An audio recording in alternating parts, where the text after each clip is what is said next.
screen. Liverpool Chats TV, we're live with the team. Jamie's back, another live stream. Oi, oi. Comments flying like a dream. Type your thoughts, let it all be seen. Liverpool Chat TV on your screen.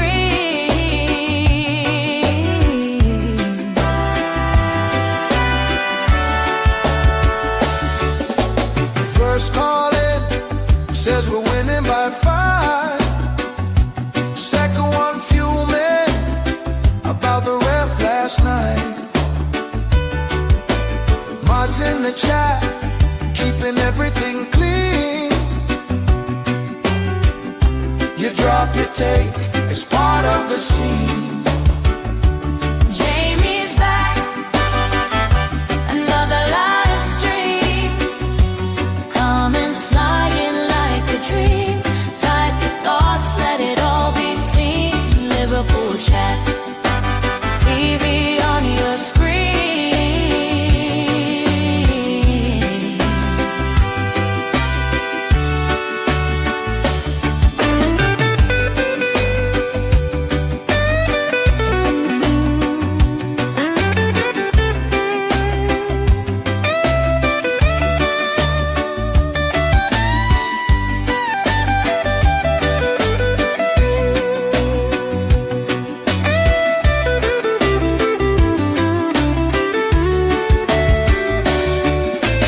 Who's in the chat? Say your name, Say your name. say your name. Drop that scoreline, call that game. Call that game. From Manfield Road to every screen, we're all one voice. We're one big team.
Yeah, yes, guys. Big up, everyone. Hope everyone's doing well. Thank you very much for joining me again for another show this evening. And yes, we got a panel show today, talking everything Liverpool on the slot, transfers, that Liverpool round table that happened this morning. That is the biggest PR drive I've ever seen in my life since Jude Bellingham was born. It's we're going to chat about all that. So I needed a great cast of people, and I've got Fonzie, I've got K-Mac, and I've got Becky. But let's go to Becky first. Debut on the show. Obviously, just made our own channel as well, doing well over there as well. Becky, how you doing? I'm good. Not long back from the gym, so my arms are killing, but I'm good. I'm good. Appreciate the invite, guys. Get them smashed too. It's the least you could do. Fozzie, how you doing, man? Oh, good, mate. Oh, good. Just coming back from work. That. Yeah, I'm looking forward to this. Thanks for the invite, bro. Always, man. And K-Mac, how you doing, man? I'm all right. Long journey back up from the living room after watching Zootopia with the wife. Zootopia, you know. Are you a zebra now? Is that what you are? Is that what you are? You're a zebra. Ivory Towers, mate. It's like a long, loads of stairs. Oh yeah, big up everyone. Well, Mike Dash will be joining us in a little bit as well. He's just not far away, a few minutes away. He's just busy at the moment. Right, but I'll ask you guys first. Has everyone watched this round table YouTube video yet? I got about 20 minutes. I got about 20 minutes of it. What? I mean, like Liverpool have done a few of these roundtables, haven't they?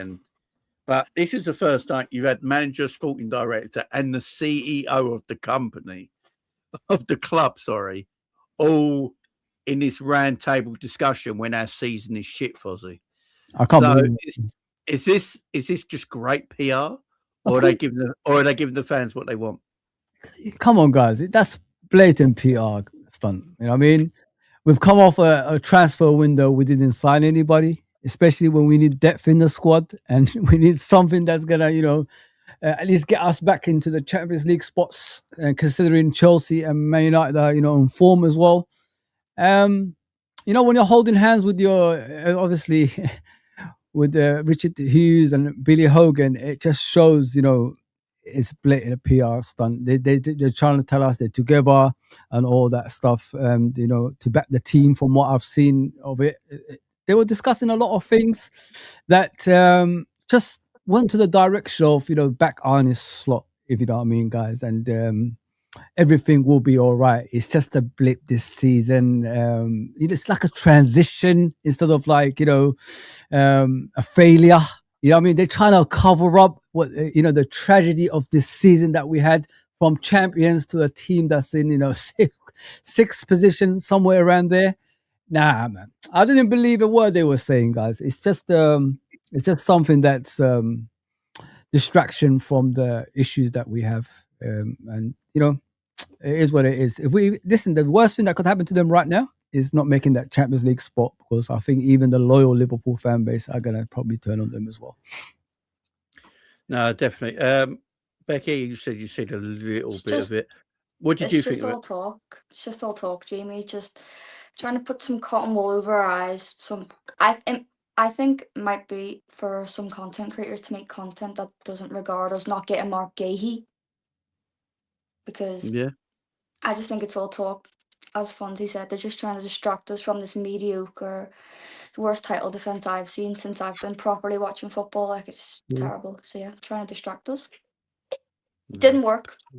Didn't work at all. Big up, Mike. Worked on some. Big up, Mike. Hope you're doing well, man. Big up, Mike. It did work. Go on, K-Mate, go for it. It did work. It worked with some people, yeah. That's what. You see the comments underneath. You should see the comments underneath that, mate. I'm going to get the comments. I'm going to get it. Hang on. Go on, K-Mate, you go for it. They're gonna have their shills that go and do their work for them, and I'm not going to name them, but they're going to have their shills who go and do their work for them, and say everything's happy, everything's rosy. I'll tell you what's really interesting about that interview, or that round table. It happened after the Mo Salah incident, because it happened after the Leeds game, because they talk about the Leeds game in it. So that's the timeline that when this happened. So this got put together probably about a week or so later after the Mo Salah outburst. And that's where the PRs come in.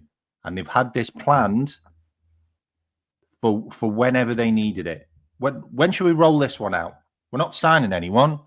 We're not getting any new players on contracts. We're not getting any players signed up, like a new signing.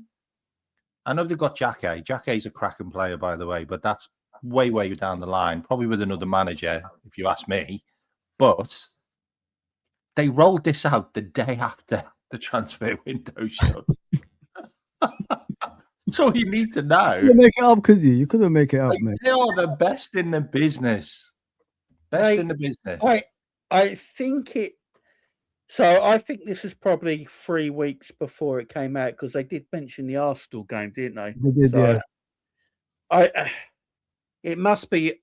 They usually do these things, record it, and then bring it out a couple of weeks, 2 weeks or 3 weeks after recording. Yeah, but the thing is, Jay, you know what's funny, guys? They normally give you an advertisement of it, don't they? What's coming up? We didn't see it this time. This was straight out. Did you see any adverts towards this? Like, no, there's no advertising. With the Sammy Hoopier one and Benitez one, there was something coming. There was always and the Gerrard and Salah one. Yeah, there was a lot of promo for that one. In their head, they were telling us this is coming very soon. They put a trader out, didn't they? They put a trader out. Thank you very much. That's it. Yeah. Mike, have you seen this round table? video? No idea. Not a clue in the world Oh what my you guys God, are it's doing. Oh, Mike- you've Mike- seen it. it had to No, explode. I haven't looked at. I have not looked at anything Liverpool related in Right, 2 this- days. Do you know the thing? It's basically 20 minutes of Arnie Slot gaslighting us, like, I'm not gonna Yeah. listen. and also I'm not gonna gaslighting listen to his him. own sporting director. Oh yeah, no, I would never watch this. Oh my God, Slot Hughes. He's The thing gaslighting is, his yeah. own sporting director. He This, looks far too comfortable in that video for me. There you go. Colin said he Googled it and it was conducted after the Barnsley game. So less than about 2 weeks ago now. Is that 2 weeks? Yeah, roughly 2 weeks ago. Yeah. 3 weeks ago. So yeah, after the Barnsley I'm game. gonna have to listen to his voice now. Is that Oh. is that what you're telling me? I haven't So, heard his yeah. voice in 3 months. Oh, I'm going to give you enough. To say that he has a low ego. I'm not sure you would say this. So yeah, this is they do all it and they get In a club like Liverpool, I think there are a lot of reasons for that. Their history, first of all. Second of all, the chance to win something, because this is what Liverpool has always done. And then the people you work with, so you have to get an idea who you start to work with, because no matter how nice the club is or if you can win any trophy, if you don't feel a good connection with the people you work with, I think it's really hard to join that. You know what? Why does it look like Slot was made to do this? Was there ever? I don't think in all 10 years of Jurgen Klopp's tenure, I ever saw a Liverpool conducted interview with Jurgen in the middle of a season, other than when he left. I don't think I would. There's And that was on his terms, Mike. That was on his terms. like what do we like? Why would you even? I'm not gutted. I'm not gutted. Hugo Ekitike with the double. I'm happy. I mean, I don't care about the team. I just care about Hugo. be out, sure. We're not the worst champions. Terrible take, he says. Yeah, I mean, Chelsea finished 10th, to be fair. Be up, Shawnee. And then he says, yeah, Mike gutted after we won the weekend. bit of battle in there with Sean and Mike. But yeah, be out, Sean, the super chats. Much love to you. Yeah, this is just. I can't. There's no. I wish they put thingies in the chapters in so we can go to particular bits. But encounter at your place. So He signed a few players from Feyenoord, from my former clubs. there you go. Waffle part one. Did you hear about that? That is such a bullshit. That one. That was. So have you seen have you guys seen the comments? Hang on. No, I don't even look. This is the difference between our club and the rest of football. Would love to have seen these done every year. They do them every year. There's been millions of them, which means I don't know what they've been, mate. You know what I mean? I didn't see this round table trio coming, but I'm excited to listen. No, these are all bots. These These are all bots. Hang on. There's a lot of new fans who don't realise how dire situation before FSG came along and saved our club. We're in the bank of administration and 300 million debt. My club. Yeah. Look, no, I'm not. Look, I do sort of like FSG, so but I don't think they saved. I think Liverpool would have been all right. And I'm sorry, like, but we weren't in any danger. Like, we were going to get bought by a billionaire. There was a queue queuing up. outside the stadium, mate, to buy that football club. So I don't know what. There was billionaires queuing up to buy Liverpool on the cheap. Like, it's just they got us. I'm not going to be the conspirator in the room, but I'm just going to go out on a limb here and say that every single one of these comments is a Russian bot. I don't think that any of these are. I don't think that any of these are real people. Like, first and foremost, to even go to a video by Liverpool and comment, that's already unlikely. But you're telling me that you're going to give positive. These are all bots. None of those are real. No one's They taken definitely that just- long to yeah. write. Yeah. If No, you look no, if you look on Instagram, they all say slot out. There's a difference. I don't buy it. Not for a second. Those all look fake. Look. Obviously, there's going to be people that obviously do support Liverpool. They're already been TV subscribers. That's look. There's going to be people that support that would have changed their minds after this. Oh yeah. Easy. Today. I can understand why.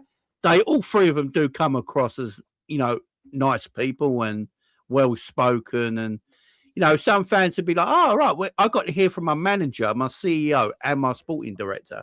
How many times you actually hear from them publicly at one time? So, especially this show. yeah, you don't see that. So I get that, and people probably not think, oh, the future. I get the future now and all this, but the fact that they've done this, and it is to see, like, if it was on a slot in the players, I think it might have come across a bit differently. You know, a bit more laid back, a bit more. Yeah, Jurgen did that, did he? Jurgen yeah. did that, yeah. But sitting down with your two people that are in charge of you, your bosses, it just makes it makes it look like, look, Liverpool are not stupid. We've always said this before. Liverpool have some of the best PR in world football, man. Oh. You know, they know how to PR shit. And they're not stupid people. They read everything. They read the discourse. They read the upset. Arna's even mentioned it in press conferences the last couple of weeks with the fans and all that, what he reads. This screams to me, massive PR. We back Arna. Arna's our coach, and he will be next season. So give all this a rest on social media now. He's not going anywhere. That, for me, I don't know about you guys, but that's how it came across to me. That's what I was just going to say. Do you reckon it's to kind of quiet the slot out stuff? And like, remember there was a phase where after each game, it was literally, is he going? Is he going? Is he going? Do you reckon it's to just quiet that down? Yeah, it is, yeah. I think that's what it was. Look, it's a smart move by them. If they want to, the thing is, though, it might be a smart move by them on that regard. And as I said, if people are slotting, I'm all happy for anyone to have their discourse on the football club. Love, hate, want to see things happen, happy the way things are. You know, everyone supports the football club differently, but and I've got no issue with that either, absolutely none. But it just screams of a massive PR thing to me. Go on, Mike. I know you want to have a talk. I mean, listen, from a political perspective, what this does is it establishes a position for the people who liked Arne Slot, that the club publicly backed him. Regardless of whatever their under-table desires are, they have made those people happy.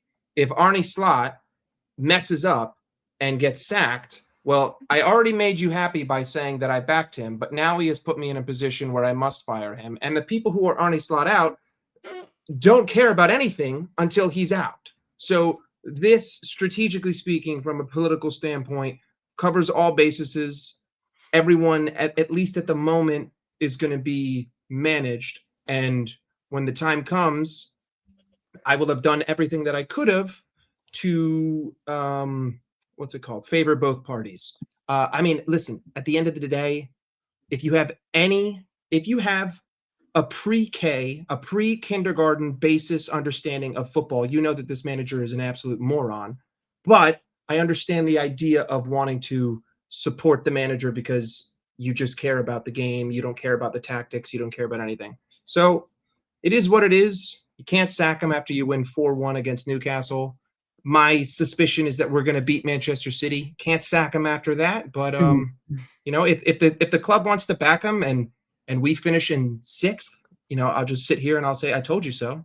But it is what it is. Whatever the club does, like, who cares? Like, they wouldn't matter. Video, without them not thinking about that. You know what I mean? Listen, they do a video like this because it's a strong possibility you might finish outside the Champions League. I mean, that's why they're doing videos like this. That's the whole point of this. I think what this is, by the way, I think we're maybe taking this out of into another context than it needs to be. Mm-hmm. Like, I believe this is a contractual thing which is probably already agreed with a long time ago, because they have to do these, and it's probably just something that's been in the pipeline. Yeah, but the fact that it's happened after the Mo Salah incident, when PR was literally in the toilet for FSG, and FSG told Arne Slot that he had to have a meeting with Mo Salah and try and fix things. We know this because this was all public knowledge. Arne didn't want to do it. He was told he had to do it. This, to me, proves that he is a yes man. He is a yes man.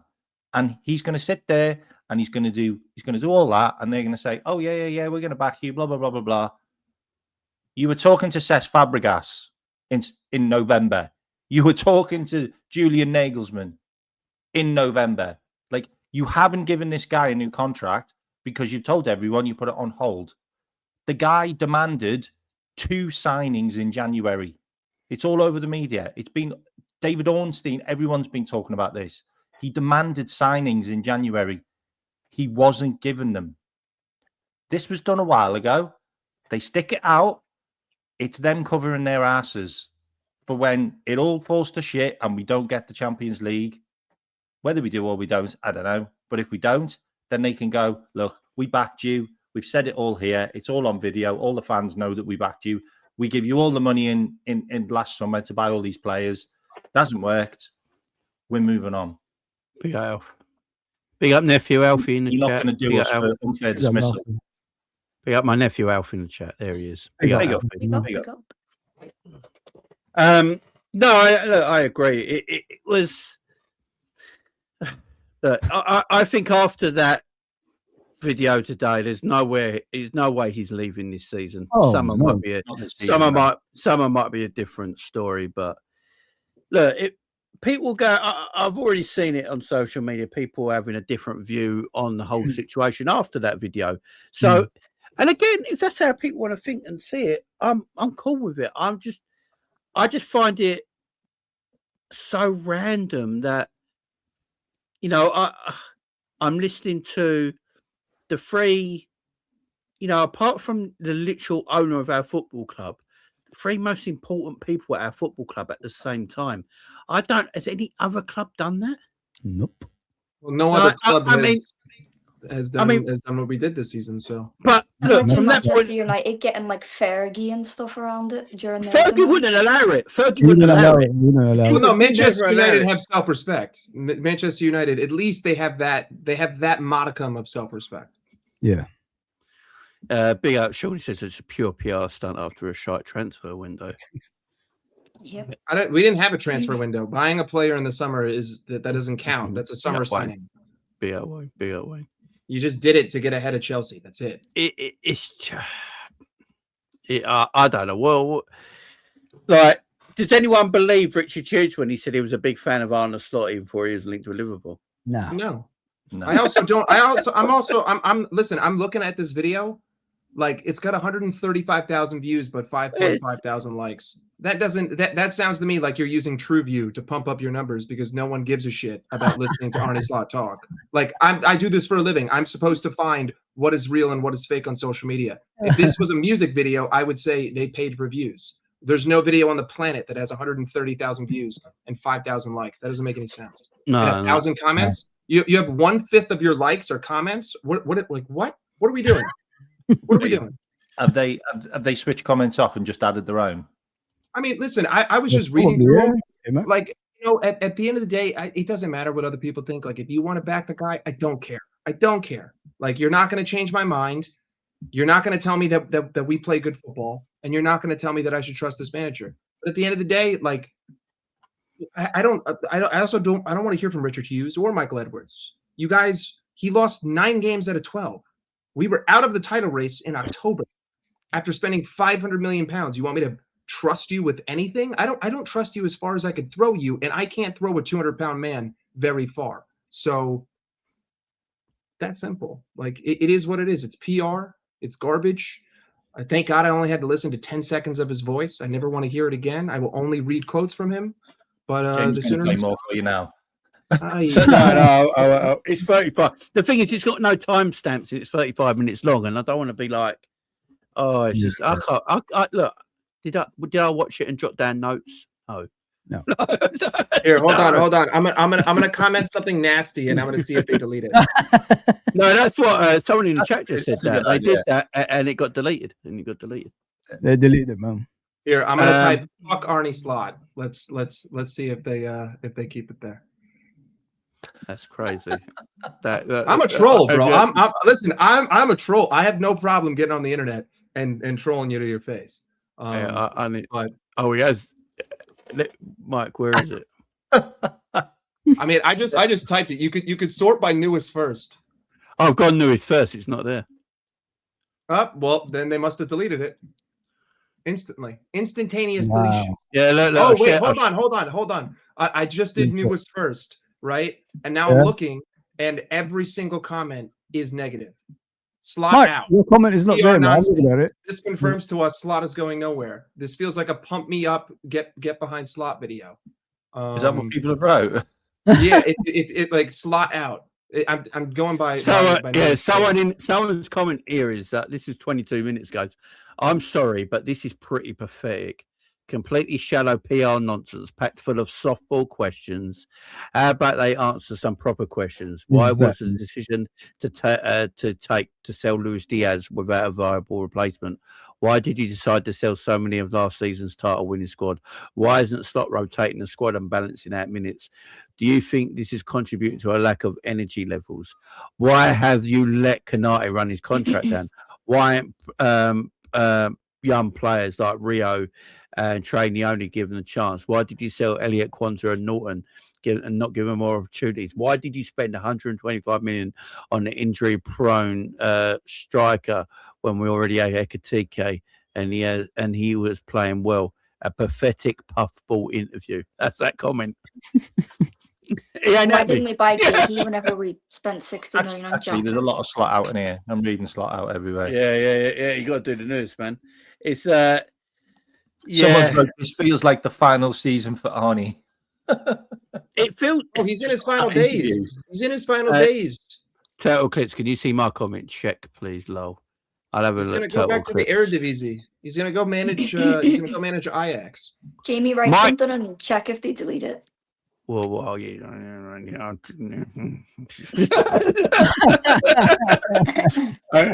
your burner account. Hey, I use my Mike Das account.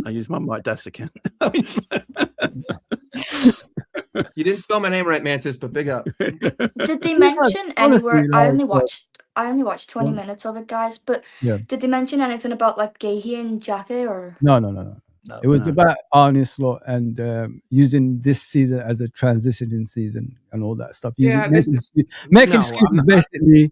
How the season's gone and just next changing season, the narrative of the season. Next goes season on, we're going to come probably. back stronger and all that stuff. That's what it was all about. And unfortunately, also they Richard Hughes said one of the reasons he wanted Arne Slot because he said he was obsessed with Arne Slot before anyone knew about him, right? This is so much bullshit. And he went to one of the reasons I wanted Arne is because of the football he plays. Yeah. That's like, ridiculous. What? I love a manager who doesn't even play with the same style of play. So it's like, what football? like it's just. Have we got any tactics on the pitch? Like, what is it's like. So Richard Hughes he was basically buttering Arne's toast. That's what he was doing, man. He was just buttering his toast. Really? And I don't expect Richard Hughes, obviously, to go on a live Liverpool YouTube channel and slag his manager off to millions of people watching. Obviously, that's not what he's going to do. He's obviously going to butter his toast and make him look good because that's his job. Yeah. But it just looks awful to the fan base because we know that's probably not how you really feel. Because if you did really feel like that about Arne Slot and you do think he's that guy, why hasn't he got a new contract yet? There you go. Why didn't you buy players? I said. Is that? Yeah. That's a good point, though. And Dicko did right there in the chat. He didn't speak about PSG. He's been told not to, apparently, hasn't he? PSG are going to send him one of them things. Or PSV. PSG are going to send him. Do you know one of them restraining orders? Oh yeah. Don't stay away from us. Stop Don't give mentioning us us. that bad luck. Yeah. Stop just following the Enrique home. I mean, we should have spoke about PSV to him. Yeah. How crazy would it be if Enrique left, we sacked Slot, and PSG got Slot? Listen, I'm just happy we didn't sign another Dutchman. I would be fair to Slot. I actually on the verge, Michael was on the verge. I actually think Slot is a good coach. I don't think he's a bad coach, right? But I just don't think. I think if he went abroad, in what way, Jay? I think he's too stubborn, Jamie. He's far too stubborn. I'm trying to be nice. Because I'm trying to find out what I'm watching during the season. Nice for all the Slot inners in the chat, Jamie. Yeah. Good luck finding them. If you might need to see my burner account if you look through the comments about me buttering Slot up. But no, it's greasing him up. I think if Slot went to a European side, I think he might actually do all right because the football he would suit European, maybe a European style more than it does a Premier League style. That's sort of what I mean by it. Yeah, back to Feyenoord. Yeah, I don't know. I think he's a mediocre coach that deserves to he deserves to coach a team like Leeds. And he's a terrible manager. Like he doesn't suit English football. He's an awful manager. He's a terrible manager. He's a terrible PR manager. He's a terrible self-manager. He's a mediocre There's coach. nothing good about him, Mike. There's nothing. Wait, hold on. The only praise I would give him. He's got a very good shaven head, to be fair. He is a solid coach. He's a solid coach against like 6 teams on the planet. Like if the team is better than Liverpool, he is a good coach. If he's playing Arsenal, if he's playing for the most part City, I know City away is different, but that's the outlier so far. If he's playing Real Madrid, even PSG, I mean, like we hit the post twice in that second leg. We easily could have won that second leg in regular time. When it comes to teams that actually play football and are equal, if not better, which there's only like 6 on the whole fucking planet, he's a good coach. But unfortunately, you don't play good teams every week. In fact, you play good teams like 4 times a year. So he's only good for 4 games a year. Outside of that, he's atrocious, diabolical, horrendous, criminal. He's the Antichrist. The thing about the Premier League, the thing about being the best manager in the Premier League is you have to be able to beat the dross. Because if you beat the dross, you win the league. And that's why Manchester City kept on winning the league, because they were so good at beating about 16 teams. And it didn't matter. It didn't matter if you got beat by Liverpool or you got beat by Arsenal or you got beat by Chelsea. If you could beat all the other teams, then you won the league anyway. And that's what Pep was so good at. Like he lost against your Arsenal, he lost against your Liverpools, like he lost against those teams, but he beat all the dross. And the problem with Arnie, he can't beat the dross. He can't beat the dross because he's bad. You know what is? You know what? You know what? Jamie looks like he's lost weight. I don't know, but whoever dressed him is out of their mind. He looks like a Tommy Hilfiger man. That's what's happening to him. But do you know why? Do you know why Pep Guardiola and these managers you guys talk about, Ferguson and Arsene Wenger and Jurgen, were good at beating these teams because they prepared for these teams. Do you know what I mean? This guy does not prepare for anybody. He just goes out there and tells his team to play, and because we're better than them, we're going to beat them. That's the attitude this guy has, and this is what cost him this season. The arrogance of him thinking like that is what cost him this season.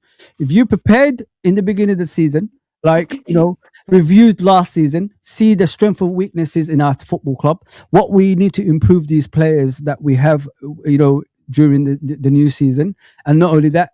Analyze your rivals. What are they going to improve on? What's their strengths and weaknesses? What areas can we attack in their when we face them, or when we need to win games and all that stuff. He doesn't do things like this. He went into the season with an arrogant way, which is like, we've got the firepower now, we've got the strikers now. Let's go out there and outscore the teams, and then we could transition during the season, and it backfired dramatically. And this is why what K-Mac said is the most true, because if you look at it, we're 14 points behind Arsenal, right? But we only picked up 3 points at home to all newly promoted sides. So if you win all of those games, which you should have, right? Under any other season, we would demand those wins. Boom, you're already at 8 points. Then if you turn to who was it away? If you turn to Leeds away, that's another 2 points. So right there, you're 6 points behind, which means that everyone in here is having a much different conversation because we're 6 points behind Manchester City, and that's just 3 teams. I'm only talking. We still lose to Crystal Palace. We still lose to United. We still lose to Chelsea. We still lose all those games to good sides. Those 3 teams and those 4 games separates you from being in and out of a title. What have those games got in common, my friend? Mike, what have those games got in common? There was international breaks in between most of them, and he didn't even sit back and analyze what he needs to do in the next games. He was on holiday in a couple of them, and then he came back again, and the same shit happened again. So he did. saying- That's what I'm saying. It's Fine lack of, margins. it's lack of preparation, my brother. That's what it is. He's not a very good manager in that way. He needs to. He doesn't want to sit down in the training ground and analyze opponents and see what their strengths and weaknesses are. That's why he is where he is. He realized. He's a dickhead. Let me finish. He realized too late. If he did this hard to beat in the beginning of the season when we conceded those 2 goals every single time we was 2 goals up, maybe he would have been in a better position. Maybe because you're not corrupting the players' minds at that moment. The players, I mean, it only takes a while till the players don't believe it because you're already losing games. If he did it when we was like getting pegged back every single time and made us hard to beat, maybe he could have had that base to launch, to be in a better team eventually. Because the players' minds ain't corrupted in the beginning of the season. Do you get what I'm saying, guys? I don't know if it makes sense what I'm saying. There's 2 parts. He done it too late. He could have done it in the beginning, what he was doing right now, which is hard to beat. That's what I'm trying to tell you guys. But it's too late now. You can't do this after 16, 17 games and then try to be hard to beat. It's too late. Everybody knows how to play against you. Not only that, your players already have that mentality of losing because they've already lost about, 6, 7 games. It's too late, bro. I mean, that's the ego. Jamie, mate, I don't ask you for many things, mate. Can you take him off the screen? He's starting to trigger me. Yeah, I'm just about to play something. He looks terrible. Oh my god. I'm just about to play something because I think Richard Hughes talks about like the role of his job. Oh, okay, because I'm top of starting to you think constantly in every decision you make, and I think with Lex Luthor. that balance. Richard finds that balance really good for me to work in ideal circumstances. Do you feel the same, Richard? Do you feel, and is that an active thing that you do, that not sort of 2 eyes? Fundamentally, there's the understanding for both parties and everyone at Wide that everything that involves match day, team selection, tactics, that's always the manager or head coach. Call them what you want. That's their domain. And I think it's very important not to spill into that unless, of course, we talk about football and, of course, we talk about performances. But I always let Arne lead that. So I don't feel that naturally within a conversation, I will come up with an opinion, not just react to Arne's. But I think always waiting for the right time to share these things is critical. And fundamentally, you have to have an opinion. There was an opinion that got Arne into the position that he's in, and so you can't shy away from that. But once you got the right person and you believe in that person, the judgment is not something that's happening, definitely not on a daily basis. You're working together to achieve something together. And did it help that we came in at the same time? Possibly, probably. I think it's more important, though, that we had synergy right from the first moment. So understanding who he is as a football manager, how he wants to work, trying your best, and it's not always possible to put them in the best possible position to have all the tools they require. And that's what I feel that my job is then. It's not just a supportive role where you're just absorbing communication. You're then, okay, what can we do about it? How does it fit into the club ethos and more at Wide? And then try to just genuinely put this man in as good a position as possible to do what he's done since he started being a head coach. There's much more to come from this. So basically, he said there what I've always thought is, I buy the players and he coaches them. Yeah. I get the players, in my opinion, that are good enough to play for his football club and he coaches them. Yeah. So that's basically. Can I just mention one thing on that as well? Did you see Arnie's face when he was talking? I was going to say that he looks so smug. Yeah. No. Yeah. He looked like he was quite scared, as in, what is he going to say next? Like, there's not a lot of confidence in him when Richard Hughes is talking. And I've got to say, like, you've heard the stuff about Richard Hughes when he walks into a boardroom. Like, everybody shrinks. Like, the guy walks in and just runs the show. Like, you listen to him and you think, man, no wonder we're signing worldies. Like, no wonder we are signing world-class players. No, he's a good negotiator. Yeah. There's no doubt. He's got a nice $400 haircut. Okay. I'll give him that. Yeah. He's obviously good. He looks like James Bond. Like, yeah, he's got a hot accent. He should know talent. He's an ex-footballer, isn't he? So he should know talent. Bear Sean with a suggested Mike is moaning the parade buses are lighter red. I don't moan about anything. I don't moan. I criticize, I explain, and then I offer a solution. Simple. Moaning is moaning. I don't moan. You sounds like he's trying to convince himself. You sounds very convincing. Sorry, he does. But that's what to be fair, look, I've got no actual issue with Richard Hughes. I actually think he's pretty good at his job. I don't think Jeremy Jacquet. He's just like Jacquet. Like, seriously. He can obviously convince people. Look, he almost convinced me there. There was a second there. I was like, oh, hang on, he's almost got me. I better shut the video off. You know, he's like, he's obviously very convincing. And I just don't know if I totally and utterly believe all of it. That's my thing. That's my thing. Because if he does think of Arna like this, surely he'd be giving Arna a new deal. Yep. You know, No, PR, dog. PR. You got to listen. They have to put their hands in both cookie jars. Unfortunately, that's what you have to do when you're the club. Got to take from both pots. So all this is doing is saying, hey, all my faithful supporters who go to the game and you guys sing the songs and you pay your money and you're 65 years old and you don't make any other sounds for the whole game. Here you go, big guys. I love my manager. Liverpool are bigger than. We're not United. We're not Chelsea. We're not going to sack a guy just to sack him. Who do you think we are? It's deeper than that. Our club is rich in history. That's what they're doing. They're just appealing to that. And then the second they can, they will turn around and they will stab him in the back. And they will say, you are pathetic. You are a loser. Get the fuck out of here. Be gone, demon. And they will bring in a Xabi Alonso. Or they will bring in. You know what they're going to do. You know, yes, 9 and 12. We're going to wait for him to win the Champions League and do it. let Becky speak. I don't know if I agree with the second point, Mike, because if that's the case where they can stab him in the back, the only reason I can see your case happening is if they want Xabi Alonso. But if they're going to stab him in the back, why not just sack him when we lost 9 and 12? Well, okay. So when I say stab him in the back, I don't mean like Arne Slot is getting himself to top 4 and they sack him. I mean like they've publicly said at this moment top 4 is technically attainable. We're not far off of it. As things stand, we're top 3 in the Champions League, right? But that's if you don't look at the future and you just look at the present moment. So in the present moment, the casual mind is thinking, we're not going to win the league, but things are not atrocious. So they've appealed to that crowd by saying, hey, I'm not going to make any decisions right now, but also I don't hate the guy.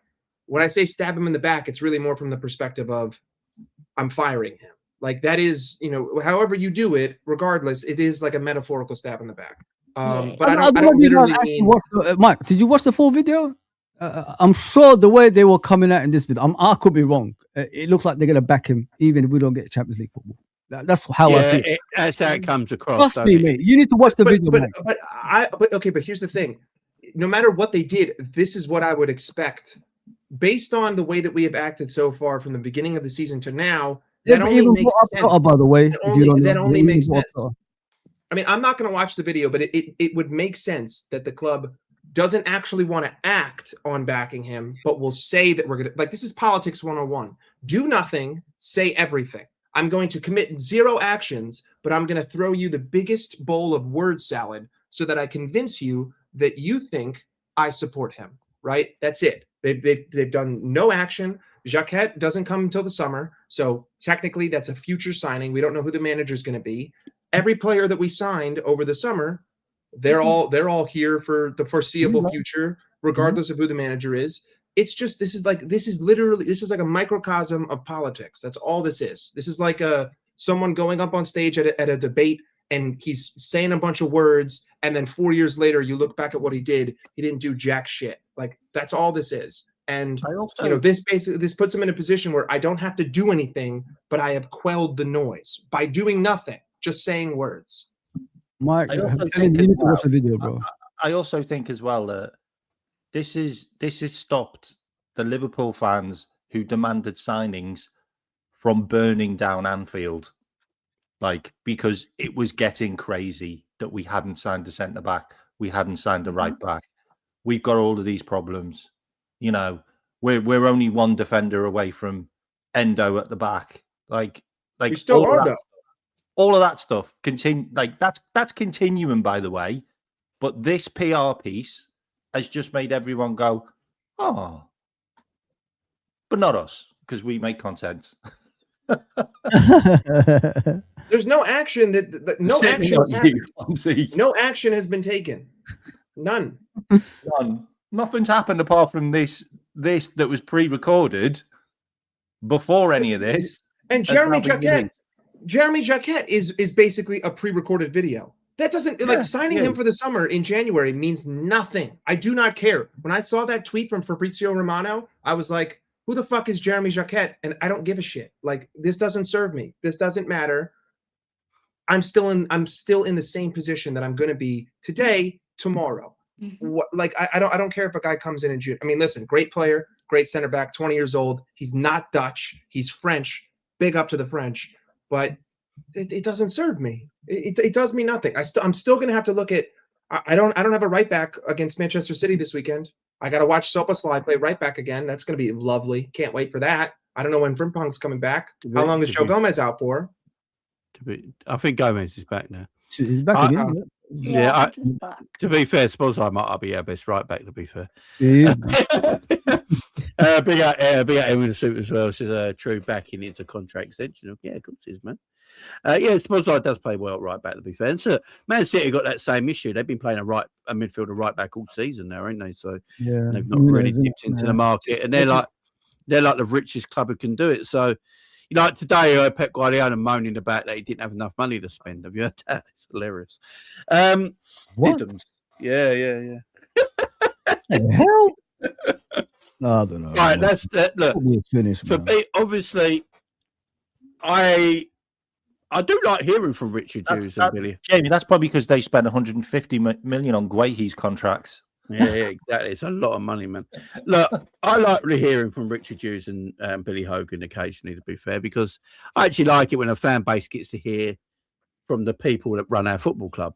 It gives you a little bit more connection between you and the football club, in my opinion. Yeah, but the thing is, they're putting people out there that's like it's so obvious what they're doing, though. I mean, nobody hates and Billy Hogan, do they? They put people there that's liked by everybody. Yeah, let's say if they did this at any other time when we were winning and all that, probably no one's got a problem with this. It's just that, it looks like they strategically knew what they were doing. And look, to be fair to Liverpool, they're extremely good at doing that. So, and a lot of people have got back in front. You would have gave Arna a little bit. I guarantee you right now, there's a little bit more breathing room now for Arna now till the end of the season. Because he doesn't need breathing room. We need it to tighten. We need a vice grip on his neck. I need him to feel like he's being choked out. Because I need the pressure. Like, brother, you suck at doing your job. You cannot play anyone on the planet. There's 4 teams on planet Earth that you can play football against. Everyone else, it's a fucking toss-up. And to be honest with you, you beat Newcastle 4-1, but guess what? Individual brilliance, literally something out of absolutely nothing 2 times, is the only thing that made the other team capitulate. And how many weeks are you going to be able to sustainably and consistently do that? Like, Hugo Ekitike is not hitting that Trivela 9 times out of 10. He's hitting that like 2 times out of 10. Florian Wirtz is not making that. He's not dribbling through all 4 of those guys 9 times out of 10. He's doing that based on this season 1 time out of 10. So it makes no sense. It needs to be like the world is pressing down against his chest, because that's the only way that people actually change. People will change if you stick them in a corner and you make it so that the only way you can go forward is forward. But we're not. We're opening more excuses. We're saying, you know what? One door's too few. Let's give you 15. That way, everyone is confused. I hear. We did also play Newcastle's reserves. Like, Newcastle's also terrible away from home. They're awful. They're atrocious away from home. Forgot about that, K-Mac. You know, they forgot about it. They missed a lot. They literally played long ball, long throws, long goal kicks, long free kicks, and they had a 6'15" guy on the bench, and left him there. Like it was a little bit weird. Like, but don't forget, 30 minutes of that game, they were dominating K-Mac. They were dominating. To be fair, Walter Marday don't really start for Newcastle lately. No, they also had to rest players for the. They can't throw away this cup tie against City. No, they can't. Joe Linton and Ramirez, all them wasn't. I'm surprised Slot didn't mention how Newcastle just drew to PSG. Yeah, and then we beat Newcastle to make it look better. That maybe it is true that he's been stopped speaking about him, because you'd have thought he had brought it up. It's a good point. Yeah. But again, with the Super, it says if we lose to City, if it wasn't for the referee, by the way. If you watch that game again, Newcastle, where they had a bit of a biased ref for PSG in that game. Listen, it's losing to City. It's just like the problem is beating City would be great, but then there's the caveat of, well, then Arsenal are that much closer. Yeah. And I despise Arsenal. I despise them. I despise Arsenal's fans. They're We through all to do. a final as well. I think we just got. It's happened. Isn't it? I have literally come. I've said it on Twitter today. I've literally come to terms to Arsenal winning the league. I've Yeah. made peace. No I've made point. peace with it. I never will. I never So will. I've neither. made peace with it.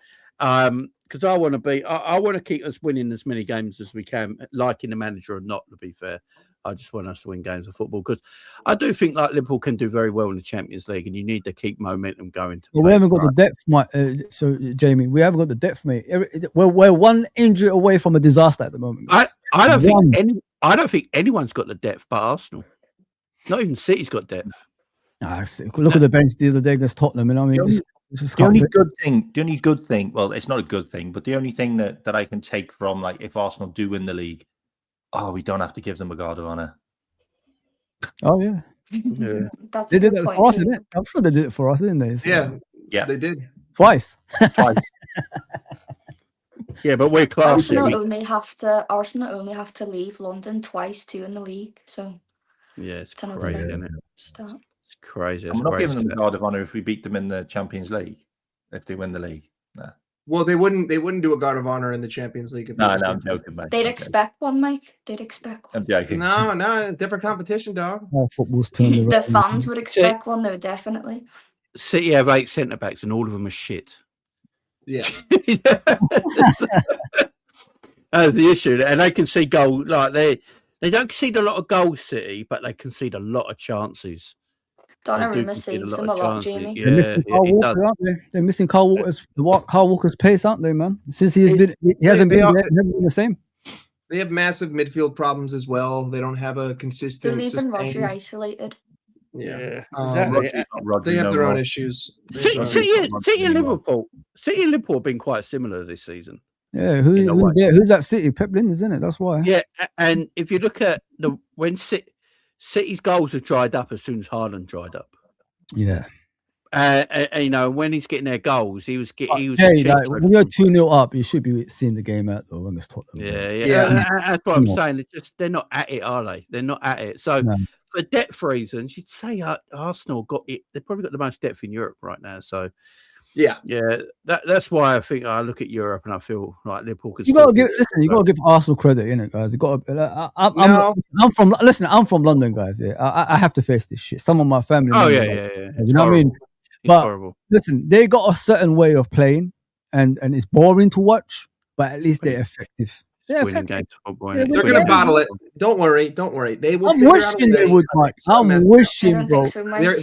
They're gonna. I'm never gonna give it up. I will never. Even if they win the league, I will find a way to make every possible excuse for them winning the league. If we beat City and Arsenal beat Brentford, It's over. It's over. That's It- exactly Ci- what I think, Jamie. City basically have to win every game for the rest of the season. It ain't gonna happen. It ain't gonna Arsenal have to lose like 3 games. I just don't see it. I'm going to take up witchcraft, okay? Because I don't want them to win. They're going to do it. And I mean, look, we're going to win Champions League. They're going to win the league. Listen, if they win the league and we win the Champions League, then I don't care. I Then don't give a care at all. shit. No, I don't care at all. Not care even if they not win even the a league. little bit. Mike, Not even a little bit. care if they win the league because they will never shut them. The No, thing but is, here's the thing. K-Mac, if we our win the parade will be Champions bigger League, than theirs. exactly. If we win the Champions League, I'll tell them I don't give a shit. Shut your mouth. I'm the king of Europe. Be quiet. Like that's simple. You have that stamp to say, don't talk to me, peasant. I just won the Champions League. Who But cares here's the about the thing. Premier League? It's a Here's the- dog water league anyway. If Liverpool win the Champions League, this is obviously big ifs and buts and maybes. Liverpool win the Champions League, Arne Slot would have won the league and the 2 biggest trophies in football, 2 seasons running. He ain't going nowhere. Now, hold on, Jamie. Let me propose this to you. You Yeah, see, no I think the most ideal scenario that could happen this season is we go on a run of form in the Premier League over the next 4 weeks that puts us far out of the top 4. That way, Arne Slot gets sacked. Next guy comes in. Then we just roll with magic. You win the Champions League. Doesn't matter where you finish because guess what? You qualified for the Champions League next year. Then we can finish in 12th. I don't care. If you win the Champions League, I don't care where you finish. Makes no difference. No, Jamie, I was on Dean's channel before, And we came up with this crazy scenario that we play Tottenham in the Champions League final again and beat Tottenham, and they're 14th in the league and we're 13th. Yeah, I would love that. I would love that because then he's gone. What, you think he'd be gone if that happens? I think they would sack him before we go further in the Champions League. What I'm saying is that if there's a time to sack him, it's between now and when the round of 16 starts. So we need to go on a terrible run of form in the league to where top 4 looks like it's not attainable anymore. Then you stack again. This is all theory. I don't think this is going to happen, but this would be like if this were a video game and I could draw it up and my word was law. That's how I would do it. Lose the next 4 Prem games, sack him, win the Champions League. I honestly believe. I think the players really want to win the Champions League this season. Yeah. I go back to the beginning of the set. I don't know if you guys remember in the summer when summer started, and they were talking. The players were all doing interviews. The manager was doing interviews as well, and they kept speaking about the Champions League this year. Well, he did say, didn't he? He said, which one do you choose out of the 2? He said Champions League. Didn't he? Yeah, they wanted the Champions League. They felt like if they, because I think Slot was looking at it and thinking if the team did it just run out of steam and we beat PSG and that we would probably gone on to win the league. He probably thinks we would have gone on to win the Champions League. A lot of Liverpool fans think that as well.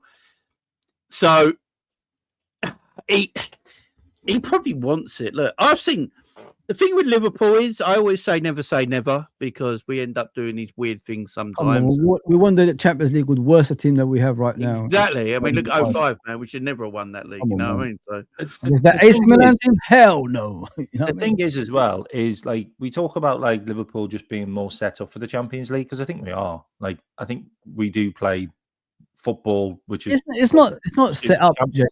K-Mac. It's a lot slower. Don't do low blocks. They don't do low blocks. They play their game exactly. And the other thing as well is Dominic Szoboszlai is probably the most informed player in the Champions League, and it's interesting because where's the Champions League final getting played? Hungary. Yeah, I just even in 2 legs against English teams.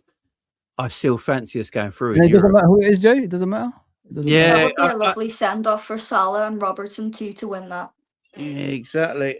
And I think that's what they go. I think the players realise they can't do nothing in the league now, and the Champions League being in that still gives them a massive boost that they can.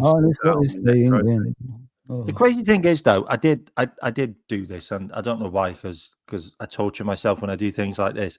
But after the Newcastle game, I got all giddy. Yeah, I went on the terrace, got all giddy, and then we all do, yeah, we all do. On me, and then I went, hang on a minute, how many points are left if we won every single game? We'll finish it at 81 points.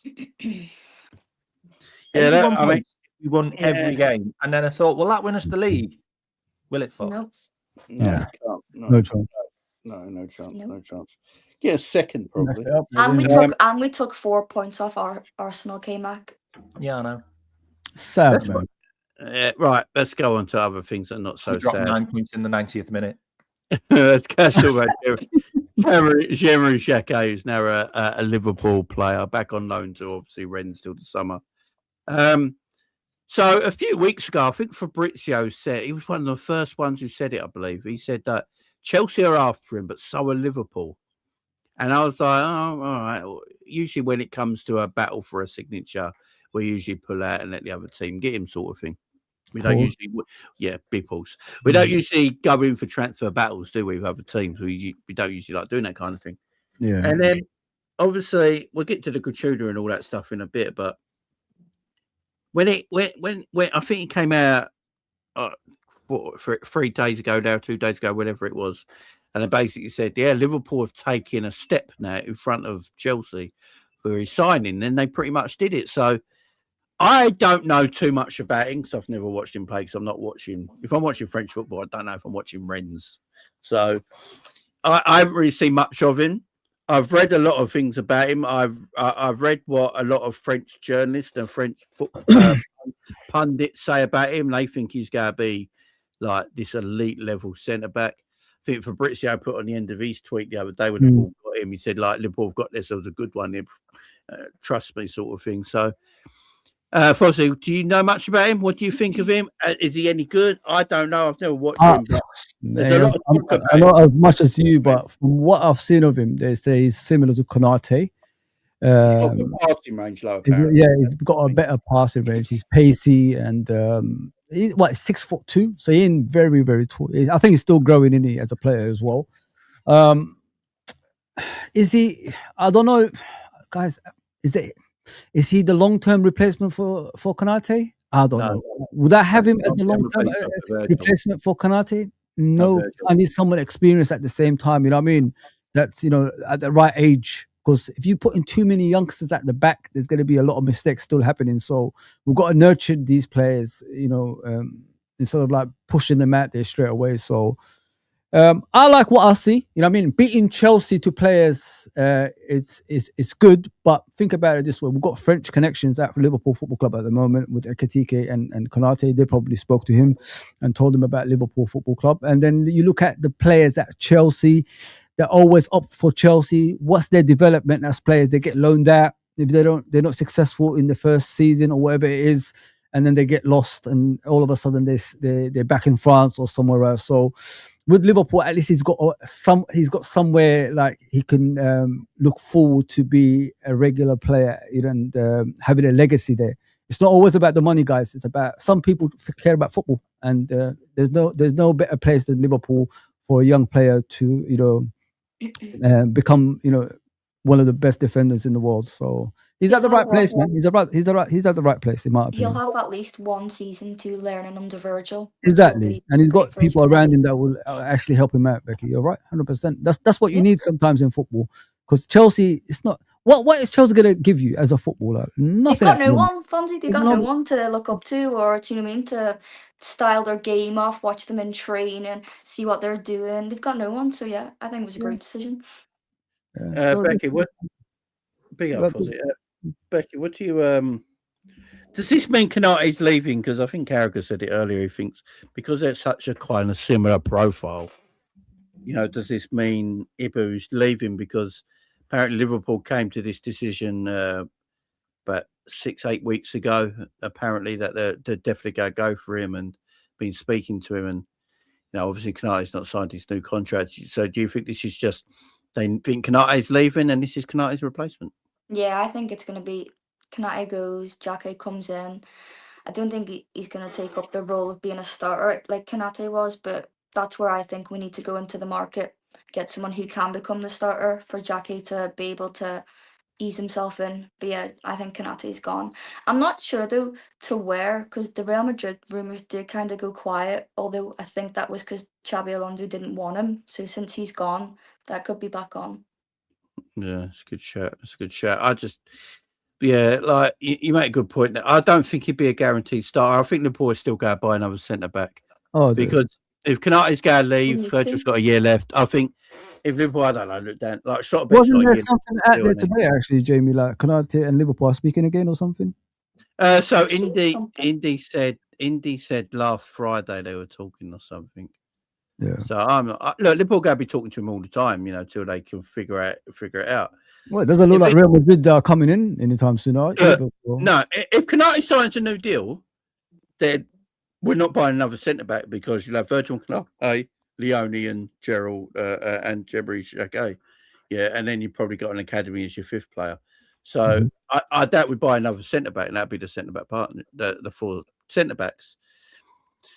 If Konate goes, you obviously need to buy another one because you're still short. So obviously the rumours out there about Schlotterbeck, I believe he's got a year left in his deal, so you could probably pick him up for like 35, 40 million, which Liverpool might see as really good. Players in one, don't you, as well? With Schlotterbeck? Yeah, and he's extremely progressive with the ball because he's good with the ball. Came out with what do you think, man? As well. Yeah, exactly. So came out. What do you think? I think this is a bit like Lenny Yoro. Someone put her in the chat. Like he played in the same team with Lenny Yoro. Mm-hmm. I think this is an opportunist signing. I just think Chelsea was arsing around, didn't really give him a clear plan. Like he didn't know where he was going to be. Chelsea got like 8 centre backs, by the way, and they're still shit at the back. So he was probably like, "Well, what am I coming to you to do? Like, you got 8 centre backs. Liverpool have got what, 3, 4 tops.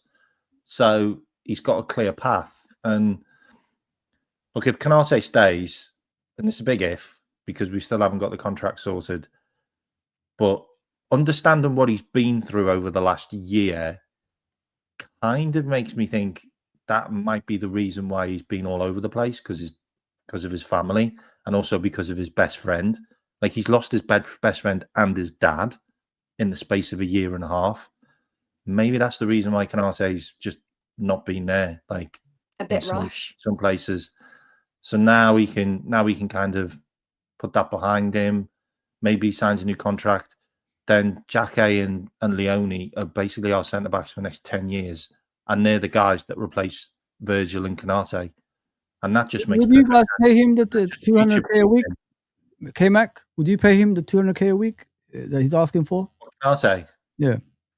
Yeah, mate. If we're paying Cody Slot 250, then Konate should definitely be on similar wages now, to be honest. And he's proven as well, isn't he? He's like, he's played in a World Cup. He's going to another World Cup. He's won the Premier League now. Like, you know, on his day, there's only one better player in the Premier League in defence than him, and it's the guy next to him. Yeah. Like, and against Newcastle, he was. Oh, he was immense. He was absolutely immense. Like, he has things like that where you're just like, the Derry girl. Got a little bit of a dairy. I want him to stay. I think we need him. I think we need to keep him, because I was just trying to think who else is a good right-sided centre back to his ability, and I can't really think of many. Would they come to Liverpool with what's going on? Will we get them for wages and stuff? So I'm with K-Mac, give him what he wants. And your chat is triggering me, man. Stop putting Cody's wages in there. I think it's right now. If Liverpool Football Club let Ibrahima Konate walk to get Nico Schlotterbeck, then bin the next season. Bin it all. Like, Konate I love Konate. I love, like, listen, I've gotten into arguments with Jamie many a times over Ibrahima Konate, because Konate is one of the guys that I will back until the end, because I firmly believe when you look down into most of the mistakes that he makes, which are possession-based mistakes, they are not his fault. A lot of the times you're putting him in a position to fail, and then you're acting surprised when he fails. If you look at the Galatasaray one in particular, right? Like, you're giving him the ball in a terrible position. Gravenberch isn't even paying attention to Konate. Konate passes it to where Gravenberch is supposed to be, but Gravenberch has fucked off, and then boom, you let in Osimhen. But you're going to blame Konate, the guy that you shouldn't even be putting in that situation. And then when you add to the context of when Konate has the ball at the halfway line and the players are actually making runs, i.e. Man United, Leeds, Newcastle, he can put a pass in 40 yards beyond the back line. In the World Cup final, Konate basically told Kolomouani, it's yours. The final is yours. Take the chance. I just played it from 60 yards away. Go on. Nope. Kolomouani fails. I think Konate in the right team is perfectly capable as a progressive passer, and he's perfectly capable in the air. He's perfectly capable physically. Again, a lot of people like to point to 3 seasons ago, back when we had no midfield and the defense was just Konate covering 4 different positions. A lot of people like to point to that Arsenal game. We had that conversation loads, Jamie. Do you remember?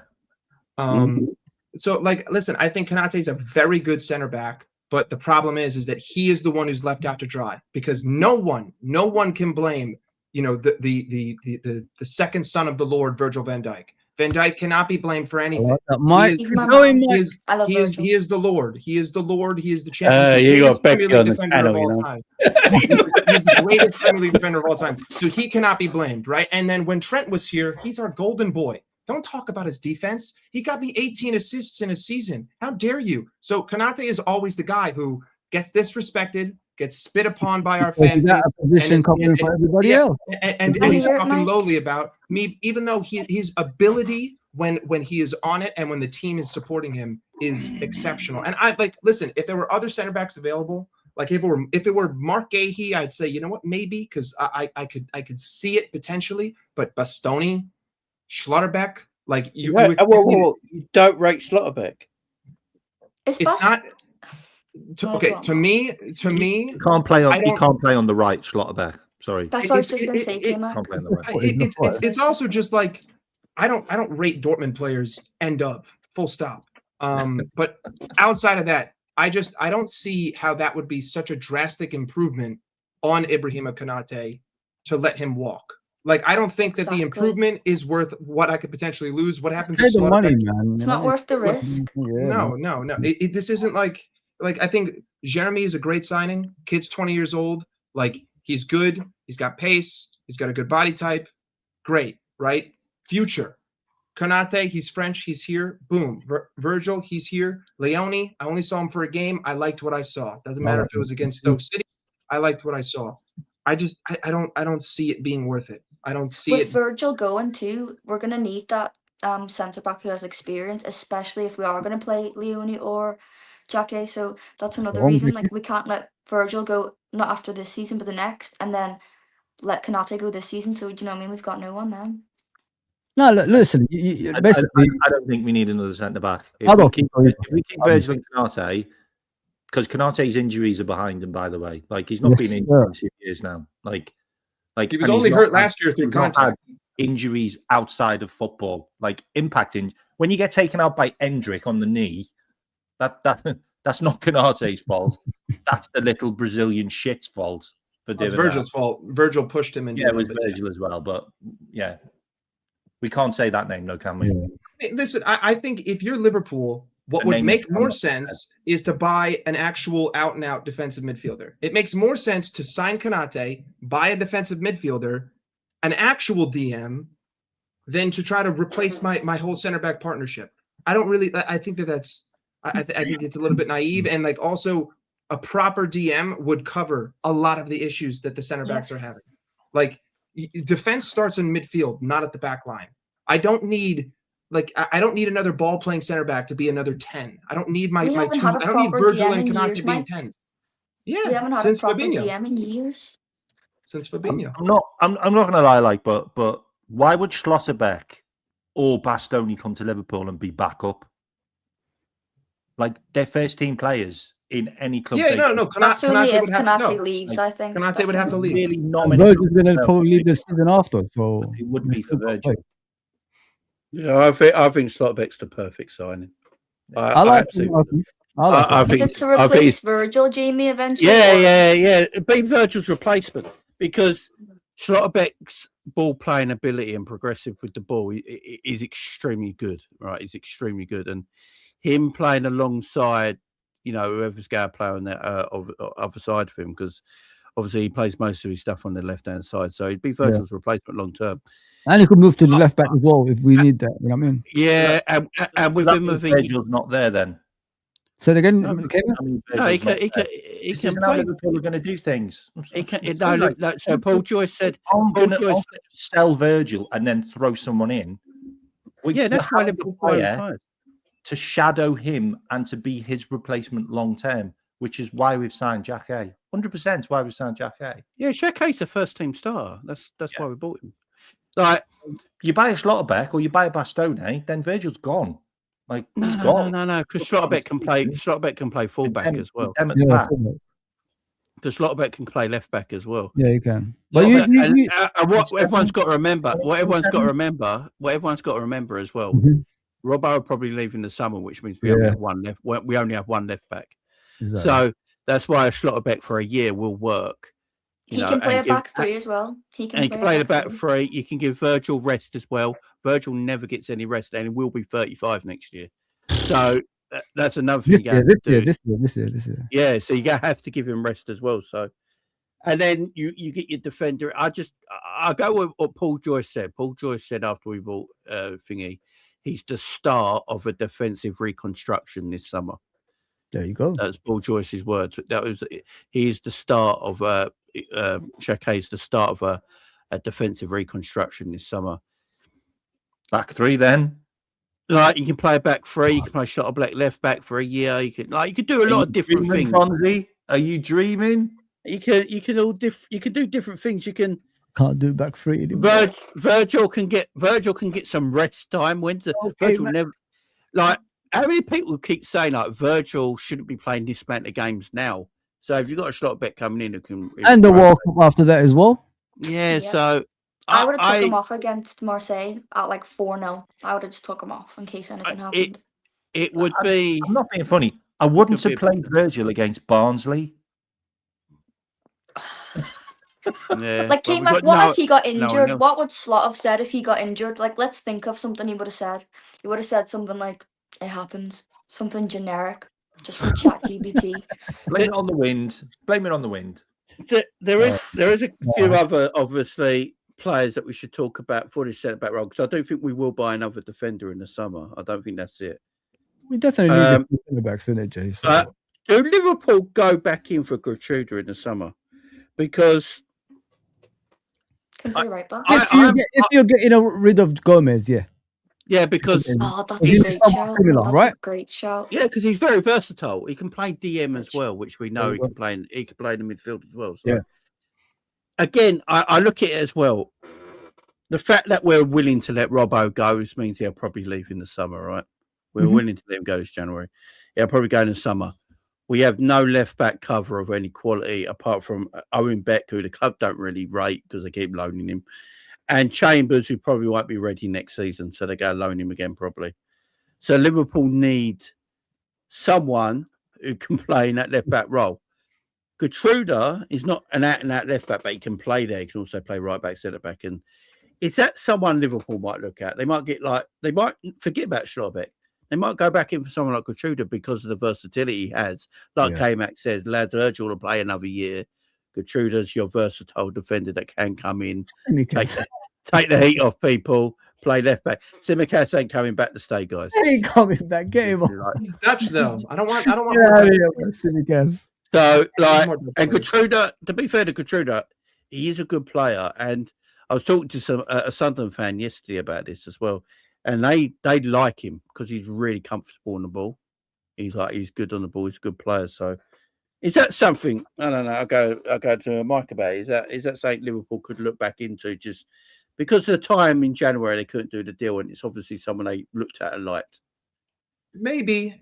I also saw links extensively to Mickey van de Ven.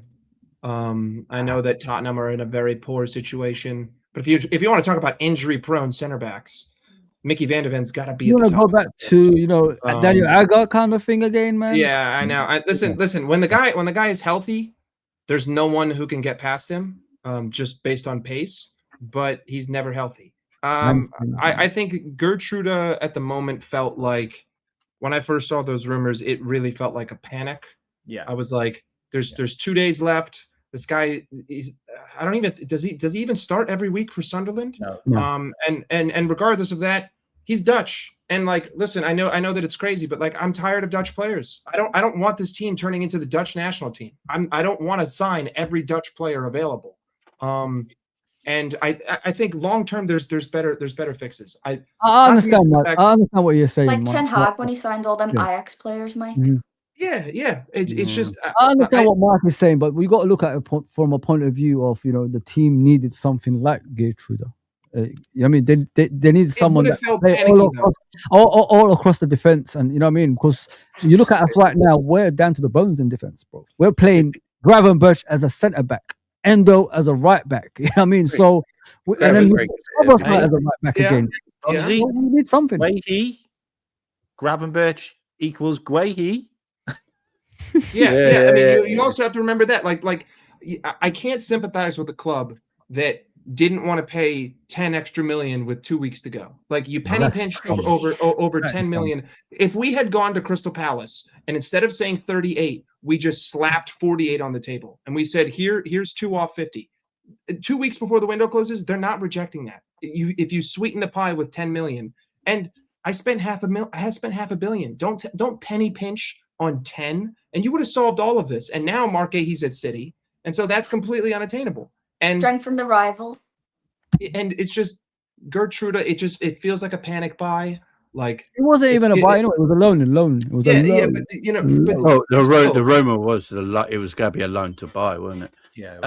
If it works out. And also, that's probably the reason why we didn't sign him, because they're not buying players for Slot. Like, come on. When are we going to realise this? Like, we didn't sign anyone in January because they don't want to buy anyone for him. To be fair, we didn't buy many players in January with Jurgen. Yeah, that's true. Also, to be fair, we only have one long-term injury. I'm sorry. Didn't buy anyone with him anyway. We have 2 long-term injuries in the back line. Both my left backs are healthy. I have 2 healthy center backs. Frimpong will be back soon. You said Gomez is back. I mean, Leone tearing his ACL is not predictable, and Connor Bradley, breaking his ankle the way that he did, that's not predictable either. And given our expectation, if the club is viewing like we're not winning the league, so does the club feel like we can scratch top 5? Because remember, it's not top 4; it's top 5. It's pretty much guaranteed top 5 now. Yeah, it is now. Yeah. So okay. like all the team qualified or something. Is that what? Yeah, so like I'm telling you right now, if we play. I don't care who our center backs are. If I play a back 5 and I just put Ekitike at the halfway line and I say I'm going to give you 5 60-yard runs a game, we can beat teams 2-1. We can beat teams 2-0. We can beat teams 1-0 if we just double up everything at the back. We say, Ryan, you're our fifth defender and you're our 3rd center back. And we're just going to play back 5 the rest of the season in the Prem. It could happen. So like, Mike's right though, because like, I'm sorry, but we've literally been muddling our way all the way through the season with attacks and any kind of formation and any kind of patterns of play. And now we've just come across the fact that, hang on a minute, if we put Ekitike and Wirtz really close to each other, they're fucking brilliant. And that's what we've done. So Ekitike also stays high. We can literally defend for our lives all game and just have those 2 close to each other near the halfway line, and we'll probably score goals. They're that good. They are, man. Yeah, like Kirkes pumps a fucking long ball from nowhere. Ekitike just skins an entire team, like with just pure because Ekitike, because he's staying up there. Like, I don't know if you've noticed, but he's not dropping back in defense anymore. Like he just stays up top. Like basically, it's Ekitike stay at the center circle. I mean that Kirkes assist, that was like vintage Liverpool counter. Like I'm like, that's the first goal in forever where I saw a fullback play a direct ball and my striker actually take it to the goal. It felt like it was Darwin Núñez, but he actually. Like Salah v Arsenal years ago. Yeah, exactly. There was shades of Torres about that. Sorry, I've noticed. No, I did say that. I've noticed in the last few weeks that, as Mike just said about dropping deep with the players there, also Wirtz and Ekitike are always 10 yards apart. No more than always 10 yards apart from each other. There's an obvious thing now where the manager is, I'll give him a bit of credit for this, he's tweaked something where he's now getting the best out of Wirtz and Ekitike. He's realised Ekitike's got to start every week, which helps. But he's keeping them very close together. They're always like 10 yards, 15 yards away from each other. There's not this massive distance. And I think that's one of the reasons Liverpool have been a bit more free scoring in the last few games, because the ability to have players like that quality further up the pitch without dropping deep. And I think it also comes in size that Kirkes' game has kicked on something really well in the last few weeks. Kirkes in the last few weeks has kicked on more, and he looks like he's settled down now, and he's actually playing and Slot stopped inverting him, which is thank God for that, man. And he's playing him like the left back that we bought, and his link up play with Kirkes, with Ekitike and Wirtz, it's been really good as well. That's been going a bit. I don't think people spoke about that enough. That left-hand side with them 3, their link-up play has been excellent. There's just an odd man out in that left-hand side whose link-up play is non-existent with all 3 of them. And that's why we need. He had a bad game against Newcastle, to be fair. No, he did have a bad game, but I can't be harsh every time on. It was mid. It wasn't good. It was. I like Arsenal. He tried. He did try. Look, he's better than Salah. There's no doubt about that. But I'll get to Mo in a minute because I've got a thing on Mo. I actually think much better, to be honest. Actually, I'll say this now. I actually say this now. I think Liverpool have been attacking better since Mo came back into the team, and it's not because of Mo's performances, right? So before everyone goes mad at me, is not because of Mo Salah's performances. Most performances have been dog shit, right? But because he's Mo Salah, Yep. he's always got 2 players on him Yes, sir. all the I time. agree. I Because agree. no matter he's shit right now, like Newcastle was so He can obsessed. still do something. You have to have the left back and a midfielder come and cover to help out. And you always got 2 players on Mo because Which means it takes the pressure off the other players. and you find more space room, which means it gives you more balance in a forward area. You got more balance because when Szoboszlai was playing on the right, he was never there. That left frame on his own because he tucked inside. 'Cause it's natural for him. It's not because he's playing well. It's just because who he is.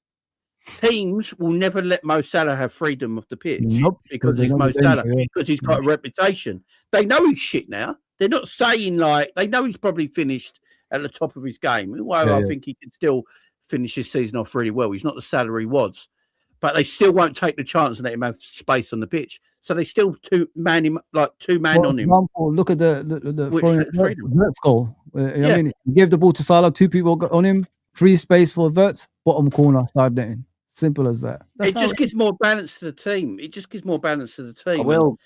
I will give Mo some props though, because we've all not everybody's just said he's finished and shit and all that. But the guy's just broke 2 more records. In case you didn't know, he's more records, Mo. What were they came He's up? the only player in Premier League history to score 10 goals and 10 assists against one club. Yeah, it is like 18 fucking games against Newcastle. Dragon, I didn't defend him at all. Dragon, I didn't defend Salah at all. I just said he's playing shit and it's got nothing to do with his form. I said it's him being on the pitch. Yeah, man. Like Szoboszlai as a right back, playing right winger, never occupied anyone, so we had no balance on that right hand side. So everything was tight through the middle. Mm-hmm. Because Salah's going to play out in that right, and he is who he is. He frees up a lot of spaces for other players. Just freeing up. His form is terrible. Do you know terrible, terrible. Man. It's just because the person he is. That's what I'm trying to say, man. Yeah, that's all it is. That's all. And that helps. That helps other players, and it's showing right now. And not only that, you talked about Ekitike and Florian Wirtz. But the thing is, wasn't there like this in the beginning of the season? Them two, before Ekitike started picking up injuries and that, they were linking up like they were doing now. Not as much. No, they were shit. I don't think. No. I think they were. Look, you look at the midfield, and in the beginning of the season, Ekitike was getting a few goals, and I think Ekitike picked up. No, he got dropped. He got dropped by Slot for. There you go. That's why. And then confidence went down. They were linking up. I'm telling you, in the beginning of the season, they were. He did it against Crystal Palace once, mate. First went 007, so he couldn't have gave him any goals or assists in the first 7 games. They linked up, though. I remember Ekitike was in and out of the team a lot. In and out of the team a lot, man, at that time as well. So, but I thought that they were doing all right in the beginning of the season. But now, what we're seeing is players that they even talk about it after the game. They enjoy playing, together, and the goals are coming from not just one person; it's both of them as well at the same time. So, yeah, man, long may it continue, and I hope it gets us back to the top 4. I really hope. Yeah, Dragon. There's a lot of difference between Salah and Jacquet. So Jacquet was a goal scoring striker that came in and can't score goals. He had a stinker today. He got hurt. So, no one's marking Jacquet out of a game. This is what I'm trying to say. He's marking himself out the game, man. Salah just has to stand on the pitch and not do anything, and coaches will always put 2 players on him. I'm not saying he's good. He's been terrible. I can't get it through enough. It's just the fact that he stands on the pitch. That's what I'm trying to get at. Just put Mo on the pitch. He's not mobile, mate. He's not mobile. That's the thing with him. Just stand him on the pitch and double up on him just for him standing on the pitch.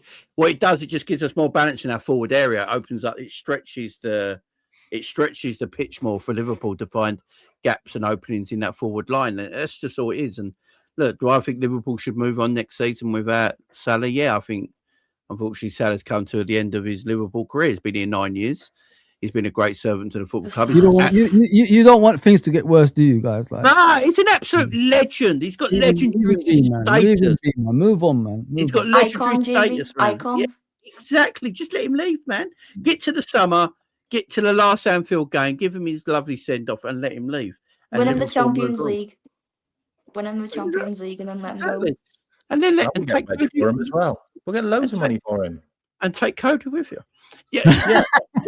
He would still run riot in Saudi. Like, he can still... the perfect scenario, if Carlsberg did transfers, we sell Salah to Saudi for like 150 million. What? And then we sell Cody to Bayern, and then we take Elise off Bayern. Everyone's a winner. 150 did you say, K-Mac? Oh my God. 75 I wouldn't be surprised. 34-year-old. I think you'd probably get 50 million for Mo in the summer. Yeah, I think 75 max. I think Saudi Carl comes in. I did say Carlsberg. Oh, okay. Yeah, there's Carlsberg, yeah. I think you get 50 mil for. I think 50 mil comes in for Salah and Liverpool take it.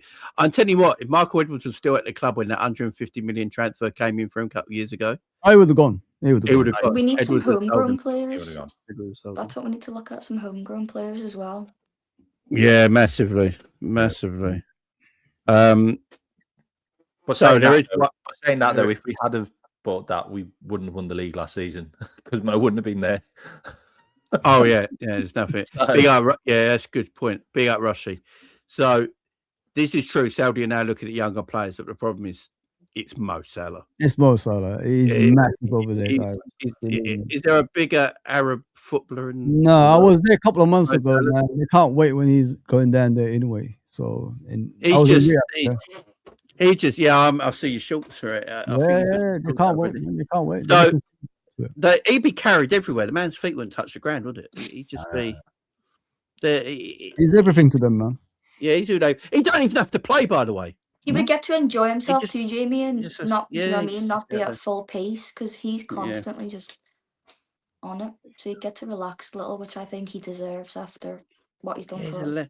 He's a fucking legend, man. An icon, as you say, Becky. And that's never going to be forgotten. He is who he is. And like Mo Salah, that's just Premier League greatness, do you know what I mean? Unfortunately, everyone gets older, unfortunately. The question is, guys, like, should he left last summer? Should he left last summer? Like, do you think like he should have left last summer or not? When he won the Premier League on a high. Well, he should have left last summer. Yeah. Looking at it now, you probably say yeah. But back then, we were so desperate for him to say, I'd probably like, especially myself. Look, I can only talk about myself. After he had the season he had, and me big I still want him to stay. Yeah, I'd be like, I can't let him go, man. Can't let him go. Okay. Now look at this season, I'm like, yeah, maybe we should have left on the highest, yeah. For the season him and Virgil had, you have to offer them new contracts. You have to. No, but he could have got money for him. You could turn up in the knockouts too, guys. 150 million. Would have left on a free. No. If he signed the contract and just let him, obviously, you couldn't have got him to sign a new contract in January. I would have done 3 months later. A lot of money for him, bro. A lot of money. 150. I'm with KJ. Big up KJ, by the way. I'm with KJ. I don't think Mo actually wants to leave Liverpool. No. The problem is, I know everyone sort of forgot the argument and the spat between Slot and obviously Salah, and Salah apologised and all that. I can tell you right now, managers never forget. Yeah, that's true. They never forget and they never forgive.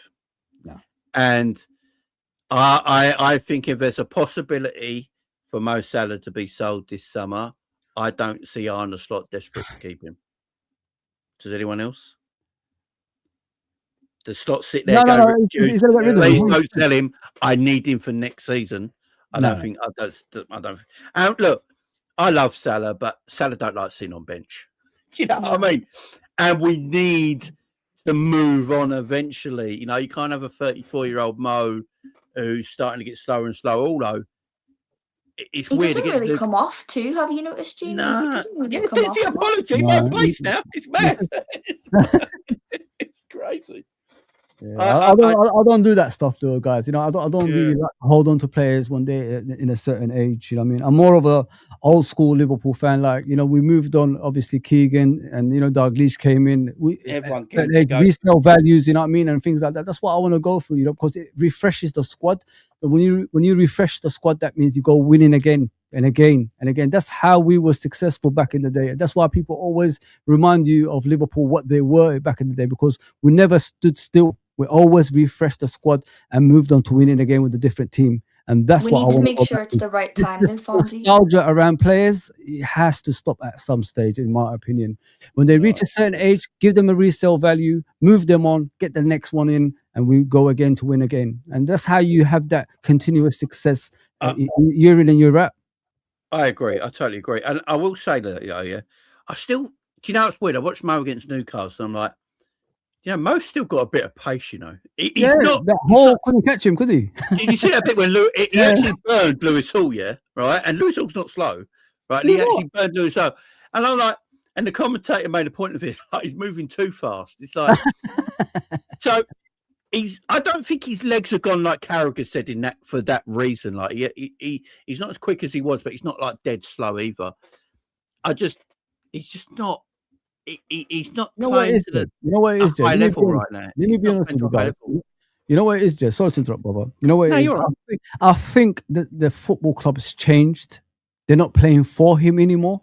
And I think they told him to pass the ball more instead of like do what Mo Salah normally does, which is cut inside, put it in the top bins and all that stuff. So he has to change his game to suit what Liverpool are right now. That's why you don't see the Mo Salah that you used to see, obviously, last season and seasons before.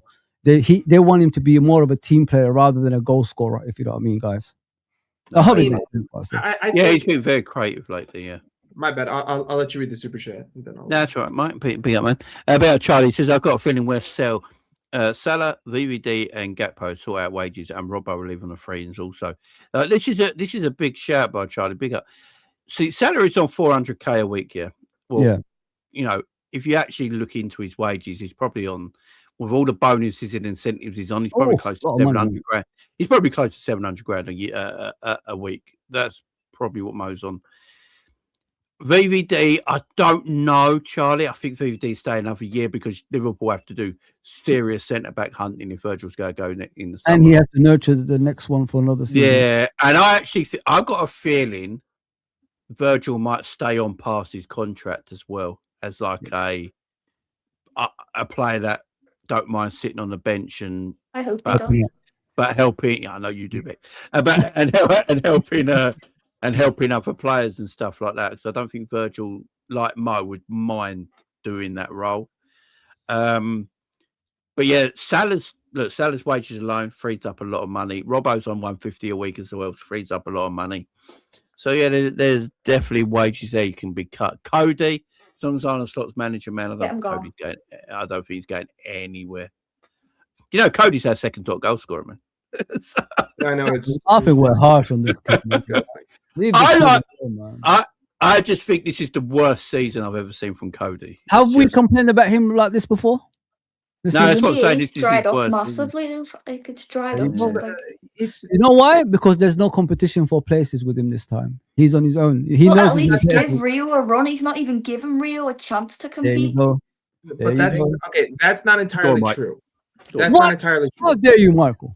Okay, because listen, again, I don't rate Cody Gakpo because I have seen him under two different managers. I watch him on the ball. I don't rate Cody Gakpo on the ball. It's nothing to do with him this season. I don't think that he's technical enough to beat fullbacks. I think that he is a cut-in. Like, his best move is cut in, and he's got a wicked shot. But unfortunately, only like 2 out of 10 even hit the target. And 1 out of those 2 is directly in the middle, right at the goalkeeper. If Mike, he could actually... Mike, one second, Mike, before you go on. It would be different. Mike, is there any other streams last season you were saying the same thing about him? Absolutely. Because to me, hold on. To me, again, I always preferred Luis Diaz over Cody Gakpo. Everybody does. Luis Diaz, he's a better presser. He's more technical. But again, Luis Diaz also had his problems. I mean, the last guy on the team that I would want alone on a one-on-one last season was Luis Diaz, and the year before it, because he failed me time and time. He helped us a lot playing as a striker as well. But to me, we have an issue on both wings. The way that we play anyone in any wing out wide is horrendous. I've seen 5 different players play left wing. I've seen 4 different players play right wing. None of them have looked even remotely good. When Florian Wirtz is playing left wing, I got news for you. He spends like 20% of the game there. He's always hovering. He's always going wherever he wants. Just because he starts there on the team sheet doesn't mean he's my left winger. And listen, yes, Frimpong was good there, but to me, that's only because Frimpong has the ability to beat two players by just kicking the ball 20 yards. Half of those is just Frimpong using his pace, right? So our objective right now in terms of width is get the ball wide, isolate our winger into a 3v1 and have him pass back. That's 90% of our wing play. No one will thrive there. I think the second half against Sunderland, what we saw from Mo Salah, that is the best example that I could give you of why he has failed this season, because he is asked to basically create magic, beat three players. The only area that Mo has failed this season in my eyes is finishing. Like, he has not been himself in front of goal.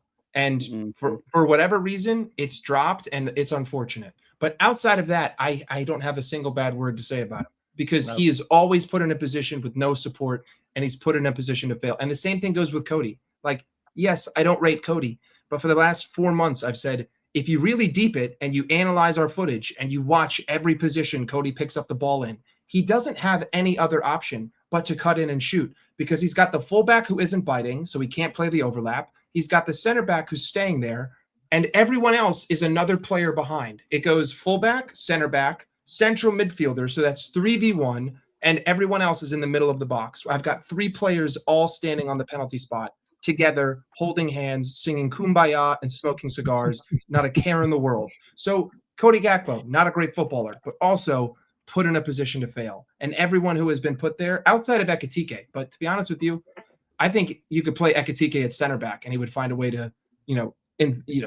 basically establish himself into the game and score goals. He's just that good. But we have a serious Did you ever serious think yourself, Sorry, I just clicked That that. clip by is so mistake. funny, isn't it? Oh my god. Did you guys ever think to yourself, like, we're playing different? Sorry, from mate. Sorry, mate.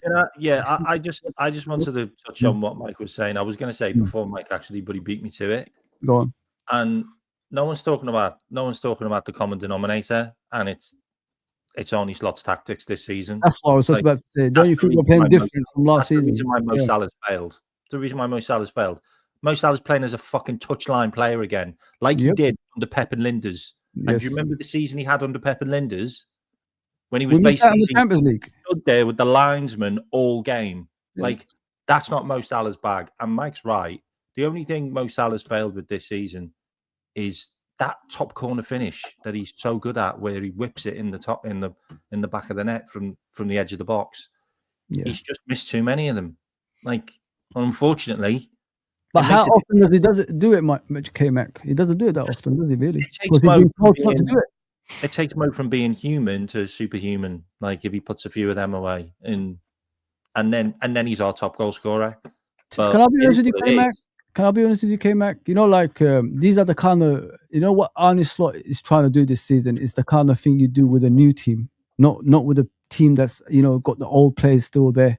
You know what I mean? You have to play to their strengths, and he hasn't done that this season. It's ego. This is why we're failing. It's ego. Like, you don't change anything that's not broken. Like, we won the league. Yeah. Like, we upgraded in places that we needed upgrading. Like, we had terrible number 9s last season. Like, they never scored enough goals. We bought 2 worldies that scored loads of goals. We had a problem with the left back issue because Robbo wasn't great. Shimikas wasn't great. We upgraded it. And we bought a number 10 because we all looked and went, look, Dominic Saboz's like kind of holds up play, like doesn't score enough, doesn't get enough assists. So we put Wirtz in there. But he changed everything else. We look like a slower team than the pace of team that we used to be. Yeah. And it's like, you didn't need to do that. You just needed to have those players in, do what the old players did, and get the ball to Mo Salah as well, because he'll give you goals and he'll give you assists. But you moved him out the way, and then you started pointing everything to the guy on the left hand side, who's not great. He's not great this season because he's got no competition. There you go. He walks around, coasting in games. He knows he's going to play every game. Yeah. The next one. Yeah. It's not worked. So you should have just gone back, but you didn't. You did too late. Too late. It's not a simple problem. I think it's a very I think both our wings. It's a very complex problem. I've seen Florian Wirtz and Dominic Szoboszlai fail at right wing. I've seen Cody Gakpo. I've seen Florian Wirtz. I've seen Federico Chiesa fail at left wing. I haven't. I mean, I've barely seen. Szoboszlai failed at right wing. I've as well. barely seen our fullbacks actually play as wing backs, which is what you bought them for. Again, wide, horrendous right now. We've been horrendous all season from wide areas, and we've only looked better in the last few games because our central players are playing better because of players like Curtis. We found something in it, Mike. Like Florian Wirtz. That works. We found something that works in it, Mike. That's what it is. I mean, I think we just have. I don't know if Arne Slot has a lot to do individual with it. brilliance. Yeah, that's what I'm saying. I don't think Arne Slot has got a lot to do with it because you look at that 30 minutes against Newcastle, they were battering us with their reserve team, and then the players said, "You know what? Fuck this shit. Let me go and do my own thing." And Ekitike Florian Wirtz. The thing about Newcastle, which was weird, is they went 1-0 up, and we were pretty shit. We were shit, and then they went gung ho and didn't bother defending. And I'm like, "What? You're winning at Anfield, and you're not going to defend that lead?" Man. And they fell to pieces. Well, also big Did up to Ryan anyone Gravenberch. think Gordon's challenge was a red? No. No. On Alisson, Yeah, Alisson. Well, I thought when he punched McAllister in the throat might have been a red. I thought the Alisson one, or maybe a yellow. Yeah, maybe if that was in the middle of the park and there was two midfielders, you'd maybe say that. But I don't know. I didn't think there was malice. I didn't think that there was a lot of force. No, there definitely was malice by Gordon for that. Well, I meant like malice and like dangerous, like that. Like what he did to Virgil at Newcastle, that kind of thing. Yeah, like he didn't. Again. No, I think he wanted smoke. I think he came on the pitch wanting smoke. The guy's pissed off because we basically almost signed him twice. He's not coming now, K-Mac. He's definitely not coming now. He ain't coming now, man. Like Curtis Jones probably on the phone to him going, mate, I've heard we're getting you, buddy. We're gonna link up. We're gonna link up, and he's like, oh, nice one. And then we end up signing his. Yeah. Oh, guys, are we ever gonna go back to those pacey wingers again, like the next generation, like what we used to have before? Because I really miss that, man. The lack of pace is not something I enjoy when I'm watching Liverpool at the moment. Like, when Salah leaves and someone give a competition to Cody Gakpo on the left as well. Like, are we going to go back to the Mane, Salah kind of thing? We're the only team that play with two wingers that play as forwards. Like, we're the only team that do it. Like, this is a Jurgen thing that happened a long, long time ago, and it's never really changed. Like, you don't see any other teams apart from maybe Real Madrid where their wingers are their top goal scorers. Yeah. Like, their number 9's their top goal scorer. Because that's what I'm looking at, okay, Mac. I think this season the lack of pace is what's costing us. Even Arnie, the number 9 is going to be the top goal scorer now. Would you put Hugo on the left or do a 2 up front with him and Isak? This is a great question because no idea. So we've right. I think the way Liverpool looked at this summer was, I believe Isak was always their number 1 striker choice this summer. Well, always. He did say that. He was their guy from day one. As soon as they knew they were going to get Isak, that was their target. Then, unfortunately, God bless, but Diogo Jota passed away, so they needed to get another striker as well. They wanted to sell Darwin because it was shit, right? So you've got that, and then you've got obviously Jota they would have kept, and they might have just got Isak, and they wouldn't have got Ekitike at all. Yeah. They got Ekitike in because they saw him as a quality player. They probably did the data on him. They looked at his intelligence, his link-up play, and his ability to play maybe just not the 9 as well. Yeah. And then they thought Isak would be their main goal scorer, like K-Mac said, for the years to come, replacing Salah's numbers with an out-and-out number 9. So they went and got Isak. The problem is, they probably thought Ekitike was going to be a very good footballer for years to come. But he's probably shocked them both, everyone right now. He's now undroppable, even if Isak's fit. Oh, 100%. He's not a bench option now. So whoever the manager is in the summer, if it's Slot or whoever it is, they have got to work out how you play these two together with Florian Wirtz, because I want my best players on the pitch, right? I don't want Ekatiko is out of the. Get them playing. Get Verts playing. Work it out. Does that mean you have to play a 2 with Verts in behind as a 10, and you play 3 at the back, and you use Kirkheads and Frimpong or whoever as your wingers as fullbacks, like which their main strengths are at, and they're quick and they're pacing, they can bomb forward. And then that means you then got to buy a more aggressive midfielder to play alongside Gravenberch to let that work. So then you got to go in the market for that as well.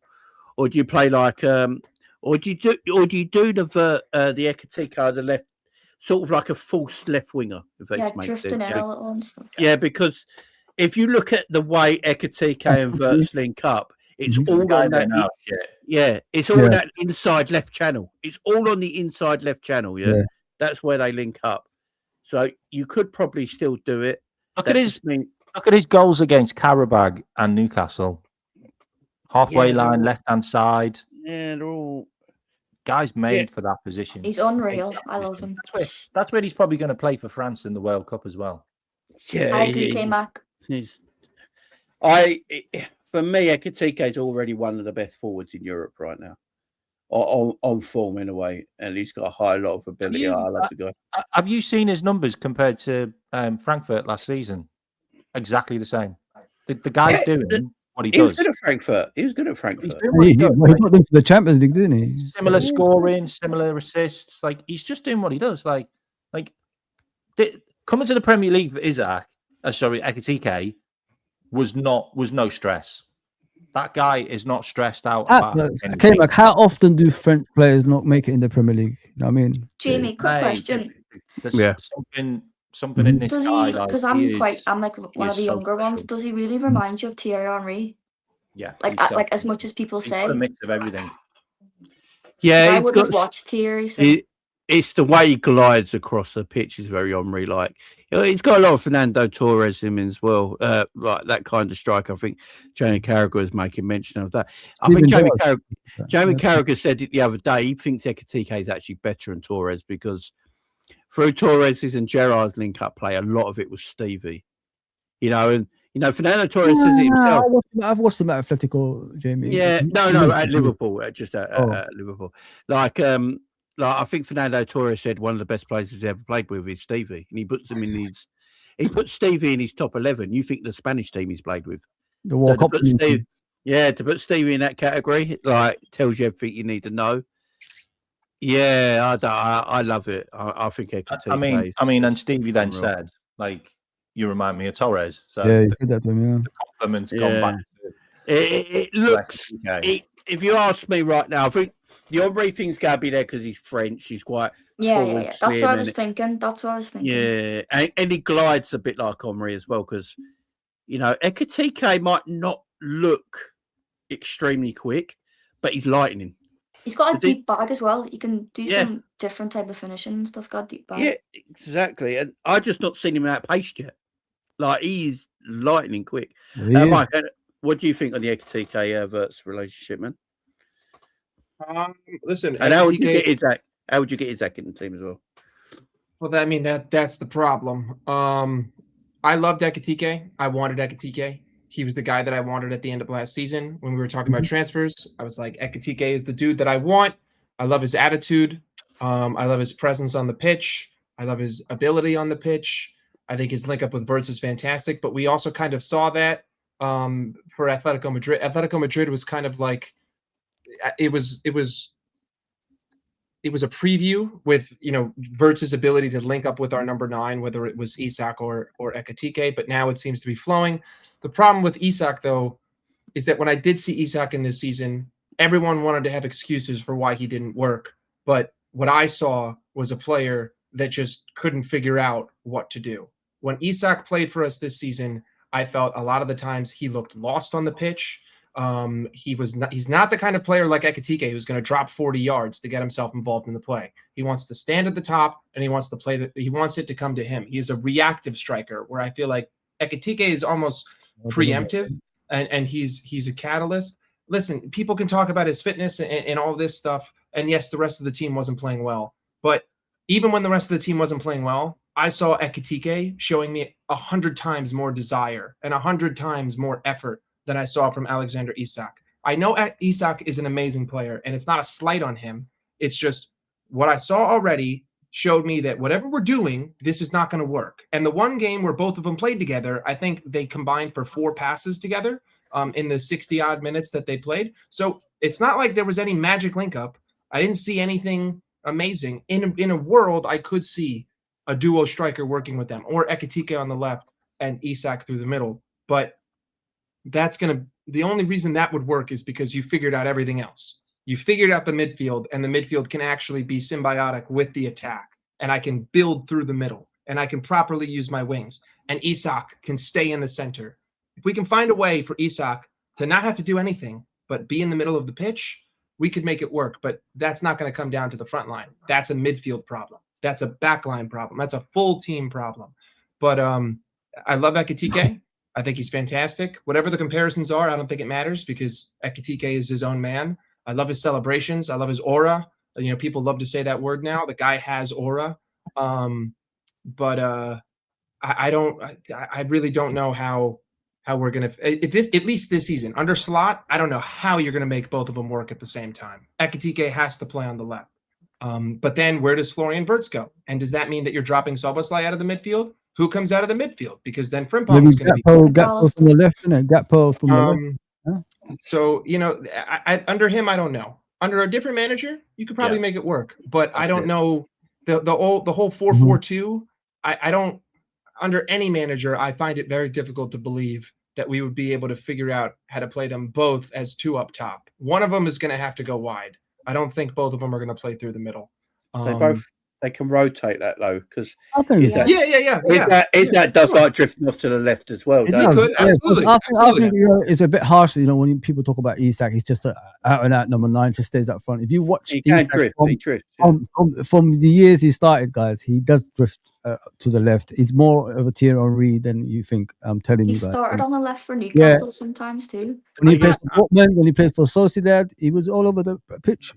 I'm not trying to slight him. You know, like problem with Isak is nobody passes the fucking ball to the guy. That's the problem. That is the problem. That is like the he problem. had less than 20 touches. Like that's not Isak. That's something the coach has to sort out, though, K-Mac. That's something the coach has to sort out. The only way is actually, I say to you guys, he does not watch videos back. He doesn't watch anything, bro. He doesn't. I'm a massive fan of Isak, but Isak is not going to work under Ronnie Slot. He just isn't. Remember he's saying he's got to make it work. I wouldn't be surprised if Isak scored less than 5 goals under Ronnie, because that's how badly mismanaged he's been. Like well, he also broke his leg. He also broke his leg. What was the plan with Isak? Like, I genuinely have no fucking idea what was the plan with that guy. Like, we didn't tailor anything around our attack to get anything out of him. It's just, oh, there you are, mate, off the bench, go and stand in there. And it's like, everyone's just like looking at each other going, what are we supposed to do? Like, oh, we'll just do our thing. And then Isak's like making the runs. No one's passing. The ball's going back around the horseshoe again. And you're like, and then Isak stood there with like 3 defenders on him. And they're like, well, we just stand with you, mate. And you're like, what the fuck? Like, the worst thing about this season is conceding shit goals to shit teams and having no patterns of play in attack at all. And it's working now because 2 guys turned around in training and went, you know what? We're really fucking good footballers, and this is shit what we're doing. We'll just work it out. And Ekitike and Wirtz have just gone, we'll just work it out.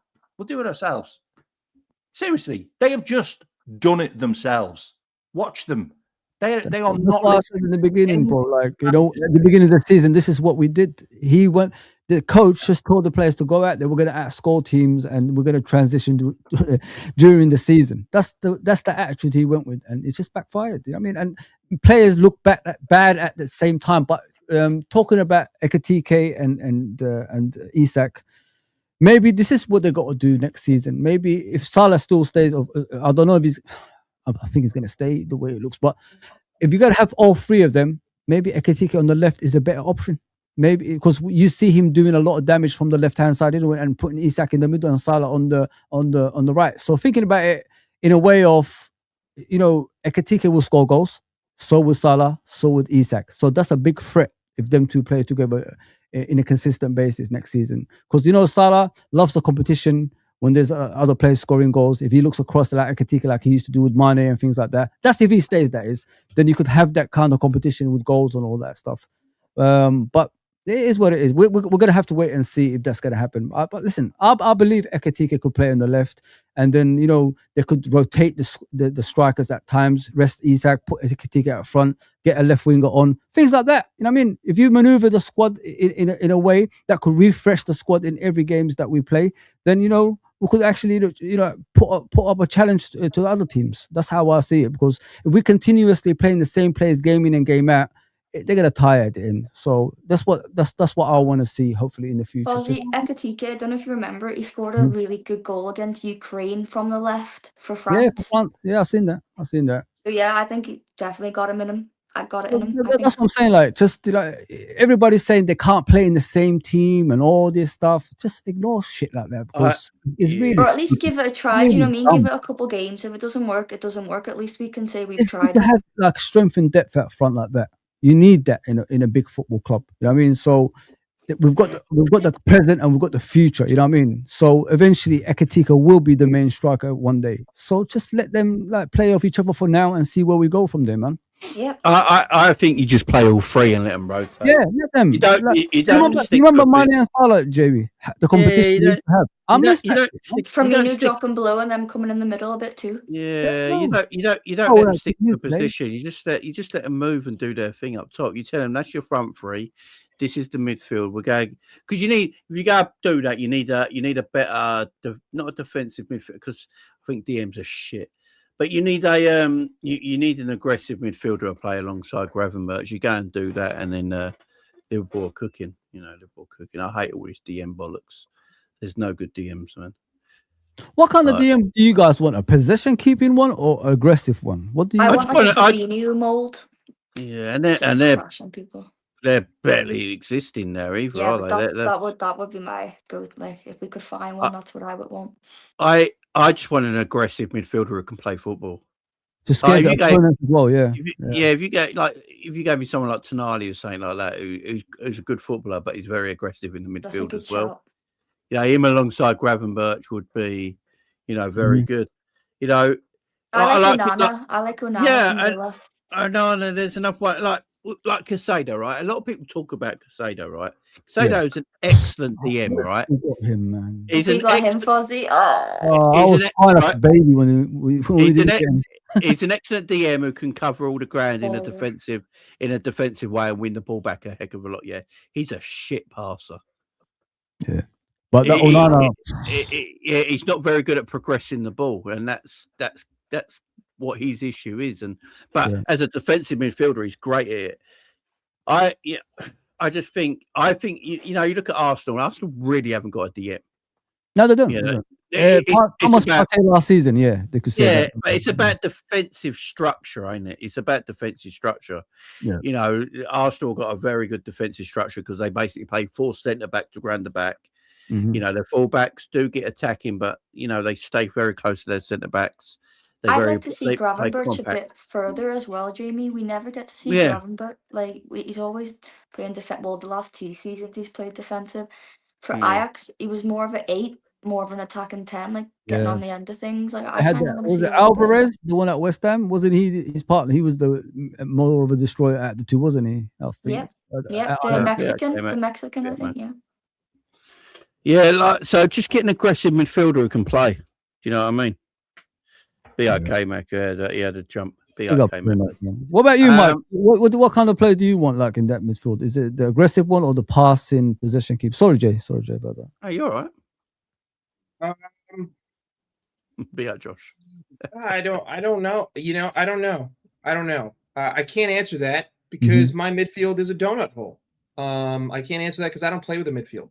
We don't play with a midfield this season, and we just vacate it. And we don't like to stay in the center of the park. And I can't accurately analyze this. I cannot accurately analyze it. What about Belieba's a good. What can improve those players, to have someone trusted in there to, let them play their football? If we were playing FIFA, I'd say let's go back 3 years and just stick Rodri team of the season. Boom. There you go. You just have your guy who stays in the middle. But this isn't FIFA and this isn't a video game. Is there anyone out there though, Mike, that you know of that could help us out in that position though? I don't. Under this manager, no, I don't believe so. I don't. Again, if he was the manager, say if he was the manager, like to improve the likes of McAllister, Gravenberch, going more forward than staying in that position. Who can you put in there that will, release them to be the players that we all want them? Is there someone out there? I don't. Not that I could think of off the top of my head, because then we have to have the conversation of, well, what even is the dynamic? Are you playing a 4-3-3? Are you doing your simple 4-2-3-1? Like what's the formation going to be? I don't know. I mean, and right now, given it, like, I don't view McAllister as an 8 that is good defensively. I don't view Szoboszlai as an 8 that is good offensively. I think that Szoboszlai is great from set pieces, but I don't think that Szoboszlai is the guy that I want in tight spaces. Szoboszlai is not the guy that I want making one-touch passes. McAllister is. Szoboszlai is really more of the box-to-box 8 that I would want.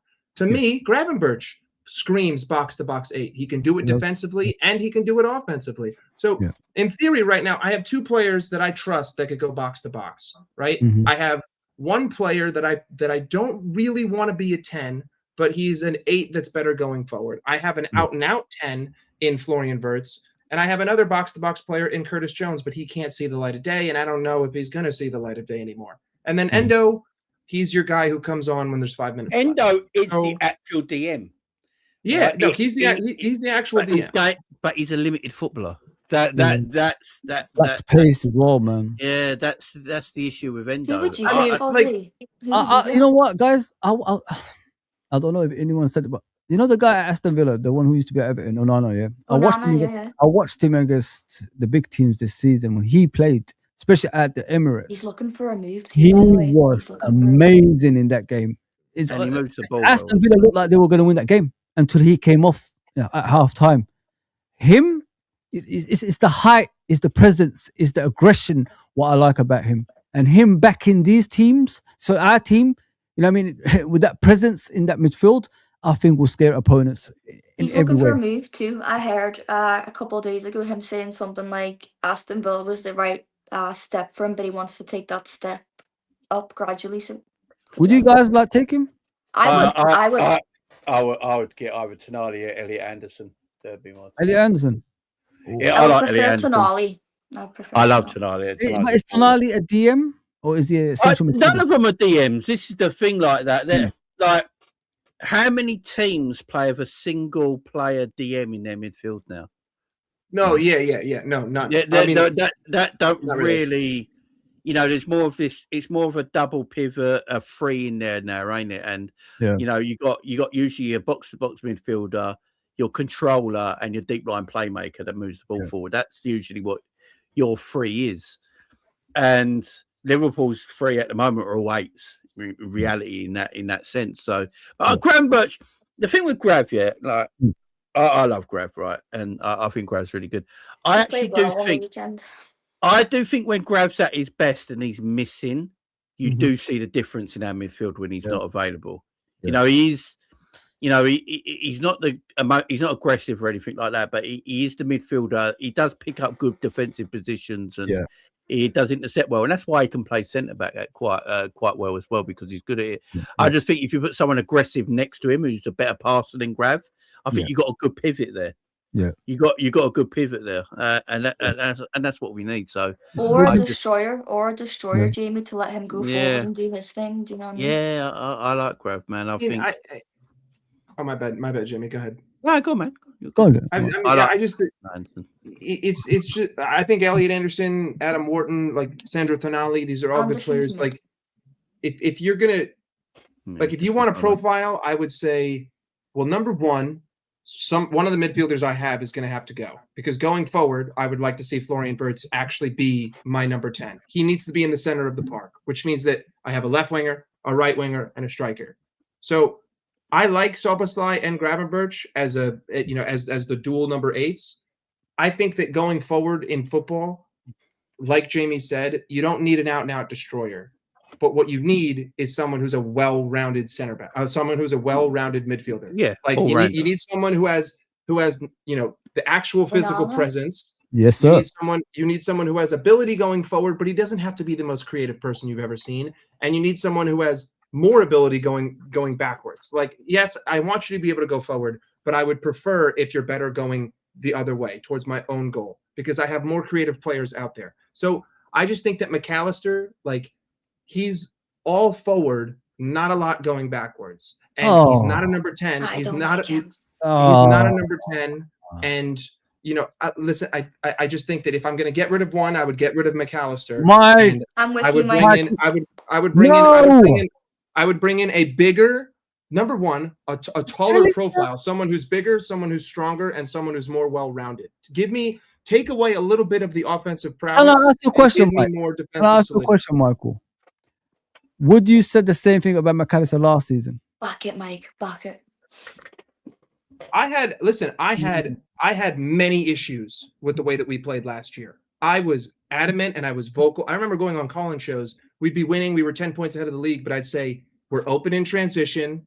We're garbage going forward. We're slow and we're lethargic. McAllister, I think that under Slot has never been put in the right position. Last year was the year that McAllister should have been playing where Szoboszlai was playing, and Szoboszlai should have been playing where McAllister was playing.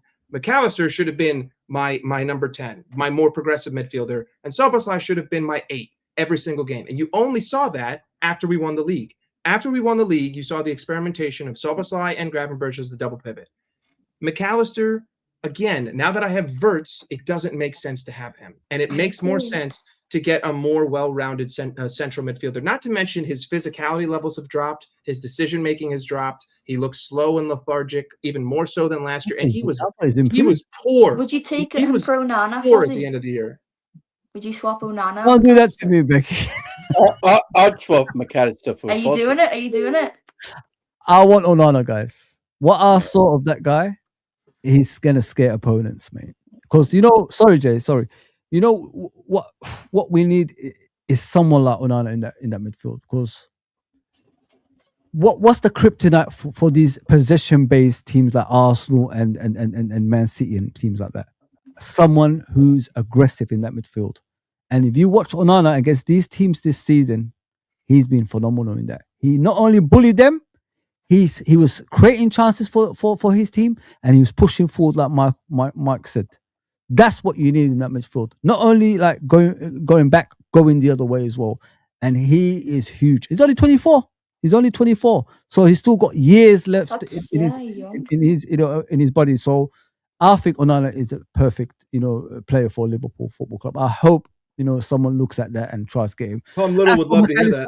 As for McAllister, guys, I think, listen, based on what we saw this season, he's not the only player that's underperforming. I think we're harsh on a lot of players because of what this maniac manager has done this season. That's what I think.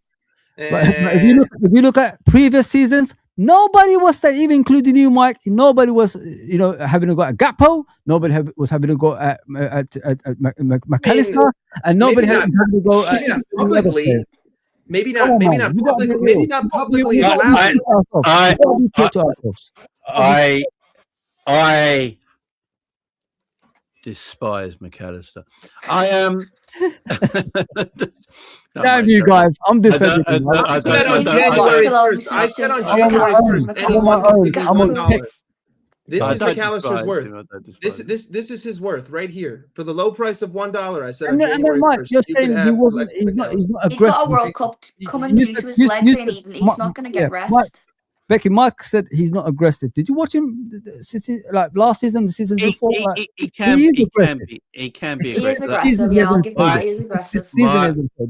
I've said this about, like, big up Scraps is in the chat. You know this. I've been saying this ages about McAllister now. McAllister on the ball to McAllister off the ball has always been a different player when he's been at Liverpool. Yes. Always on the ball. He's as a box crashing centre midfielder. McAllister's actually good at that. I'll give him his praise for that. Yeah, he's actually good in the air.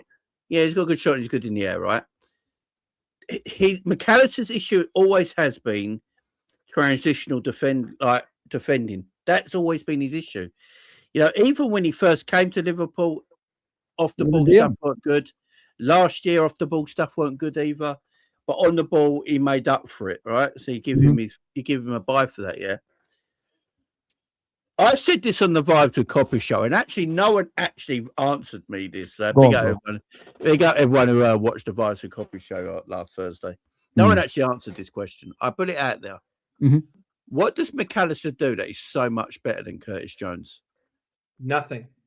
And yes, they've got different skill sets, right? Yeah. They're both different. Would you say goal scoring? Just quickly, would you say goal scoring? That is what he is better at, yeah.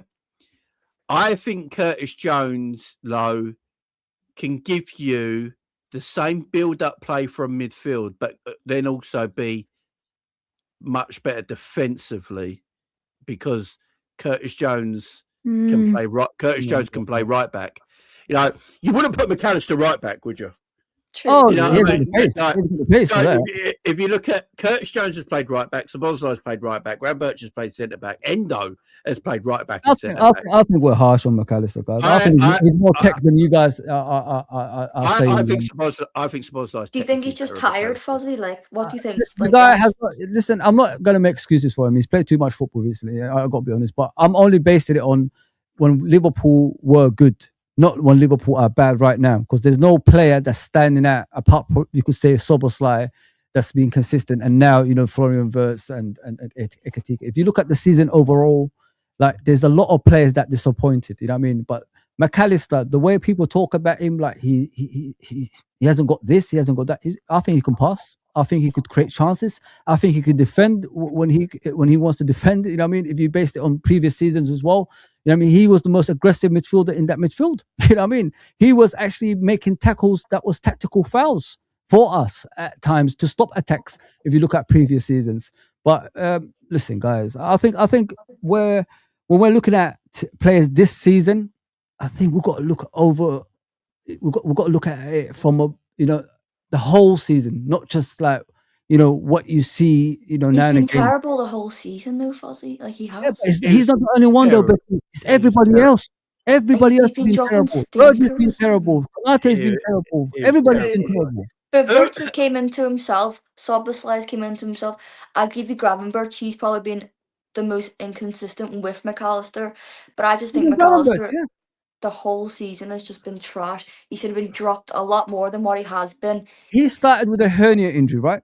And then I think they were saving him for the second part of the season. So the season's gone so bad, they had to play him throughout the season. That's how it was with McAllister. If you look at what they were saying in the beginning. I got one for everyone. So this goes to the chat as well, right? This goes to the chat. As for your question, JB, about Curtis Jones and McAllister, you can't really compare the two. McAllister's head and shoulders above him. Let's just be honest. In all reality, McAllister head and shoulders above him. Not a keeping possession. Not a keeping possession. In the passing and you know, in defending, I'll put it for McAllister. You know what I mean? Curtis can do side-to-side passes. That's great. You got possession. You guys been here since he was how old? And we're still waiting for him to be the first team player. Come on, like you can't. That's harsh. You're saying we're harsh. That's harsh, Fozzie. Listen, I have to also admit, though, why hasn't he made the first team? Why isn't he a regular player? Because Arnie Slot is an idiot. Two managers now, guys. Two managers. He's still not consistently playing. Two managers. Look, because Klopp had his favourites. He played. Curtis is his favourite. He loves Curtis. I think McAllister. It's harsh, man. What we're doing is harsh, man. I've never heard you guys. JB, I've been on your shows for years now. Like I've never seen you say things like this about McAllister before. I've always dissed Mac. No, I've despised McAllister for a long time. But I also like the problem with McAllister is I cannot be unbiased here because I despise the Argentinian national team. I hate every single player who plays. I hate every single player who plays for Argentina with a dying passion.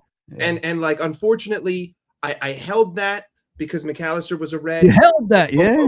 But over the last 18 months, I have been vindicated in my hate for this moment, the Argentinian national team. And I just like listen.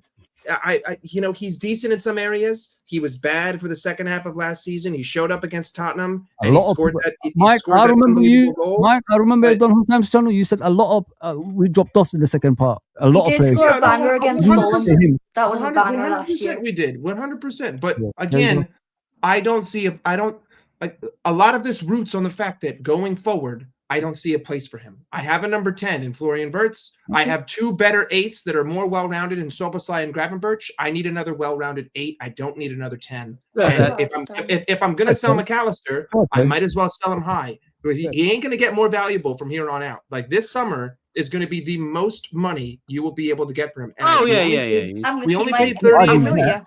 I'm not arguing with that.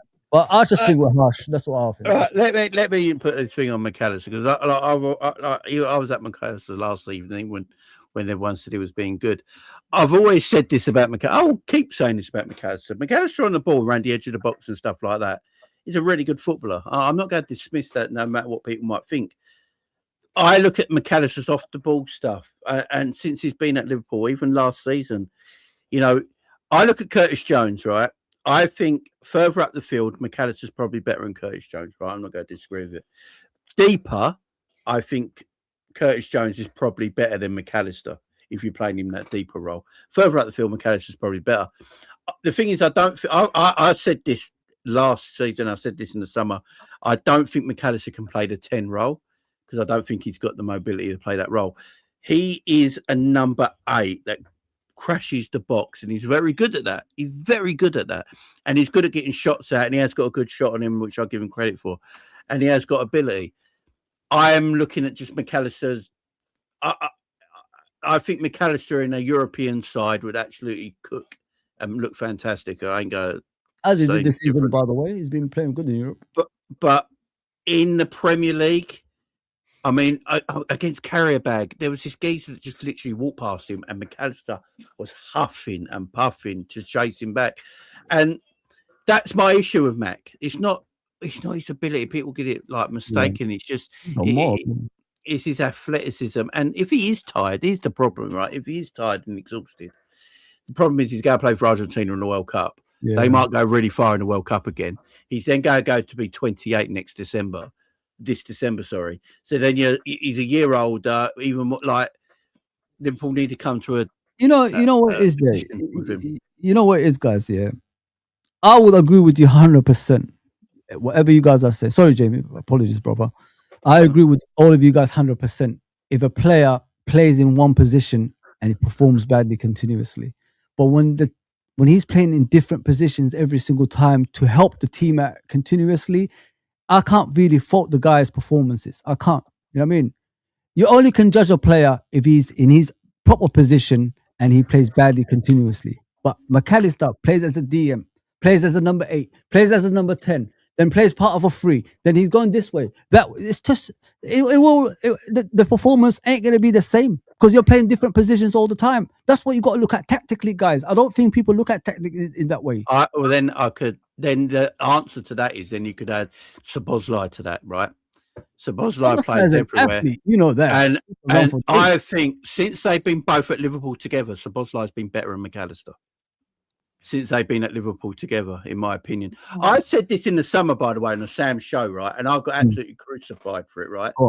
I said technically Szoboszlai is a better footballer than McAllister. Jamie, how long have you known me? What have I been saying about Szoboszlai? Yeah, you like more in his game than any other midfielder that we have. That's why we've seen the best of McAllister when he had Caicedo and Brighton. That was the best. Yeah, exactly. KJ, relax. I can see you, KJ. Go on, I look at Szoboszlai. So I think McAllister is. I don't know about you, Fozzie, but when I look at McAllister in this Liverpool team, I think he's a one-positional player. I think so. He's a one-positional player, yeah, and that's that number 8 position. I think we can all agree with that, yeah. 100%. And then his strengths is, attacking the box, gate crashing at the box, getting on the edge of the box, getting higher up, and finding them. As long as he's got a DM next to him that will stay in position, yeah. With Szoboszlai, remember him and Caicedo back in the day, Jay? Remember that? Yeah. Look how they complement each other. And with Szoboszlai, the thing with Szoboszlai, because he's more of an athlete. He can play right wing. He can play the 10 role, which ain't his favoured. He can play the 6. He can play the 8. He can play right back. And as we've seen, because of that, he's got more to his game for a Premier League team, if that makes sense. So I know you rate Szoboszlai because we've had discussions about it. So, Bex, where you gone? So yeah, from that standpoint, I highly rate Szoboszlai because of that. Because the reason I bring that up is because I've seen people. Well, don't forget, Jay, we was here with Szoboszlai as well. People were talking about Szoboszlai the same thing. I protect. How long we've been backing him, Jay? You know what I mean? So I really rate Szoboszlai because of that. And the funny thing with Szoboszlai, because I see this a lot now, and people talking about players that can play in multiple positions at a high level are technically very, very good footballers. And when I bring up Szoboszlai in this, for people that don't like Szoboszlai, they then go, "Oh no, but he's not actually that good." But you on about players that can play different positions are technically good. So Szoboszlai can play right back very comfortably. Yeah. Szoboszlai can play 6 and 8 very comfortably, as Mike said earlier. 10, not so much.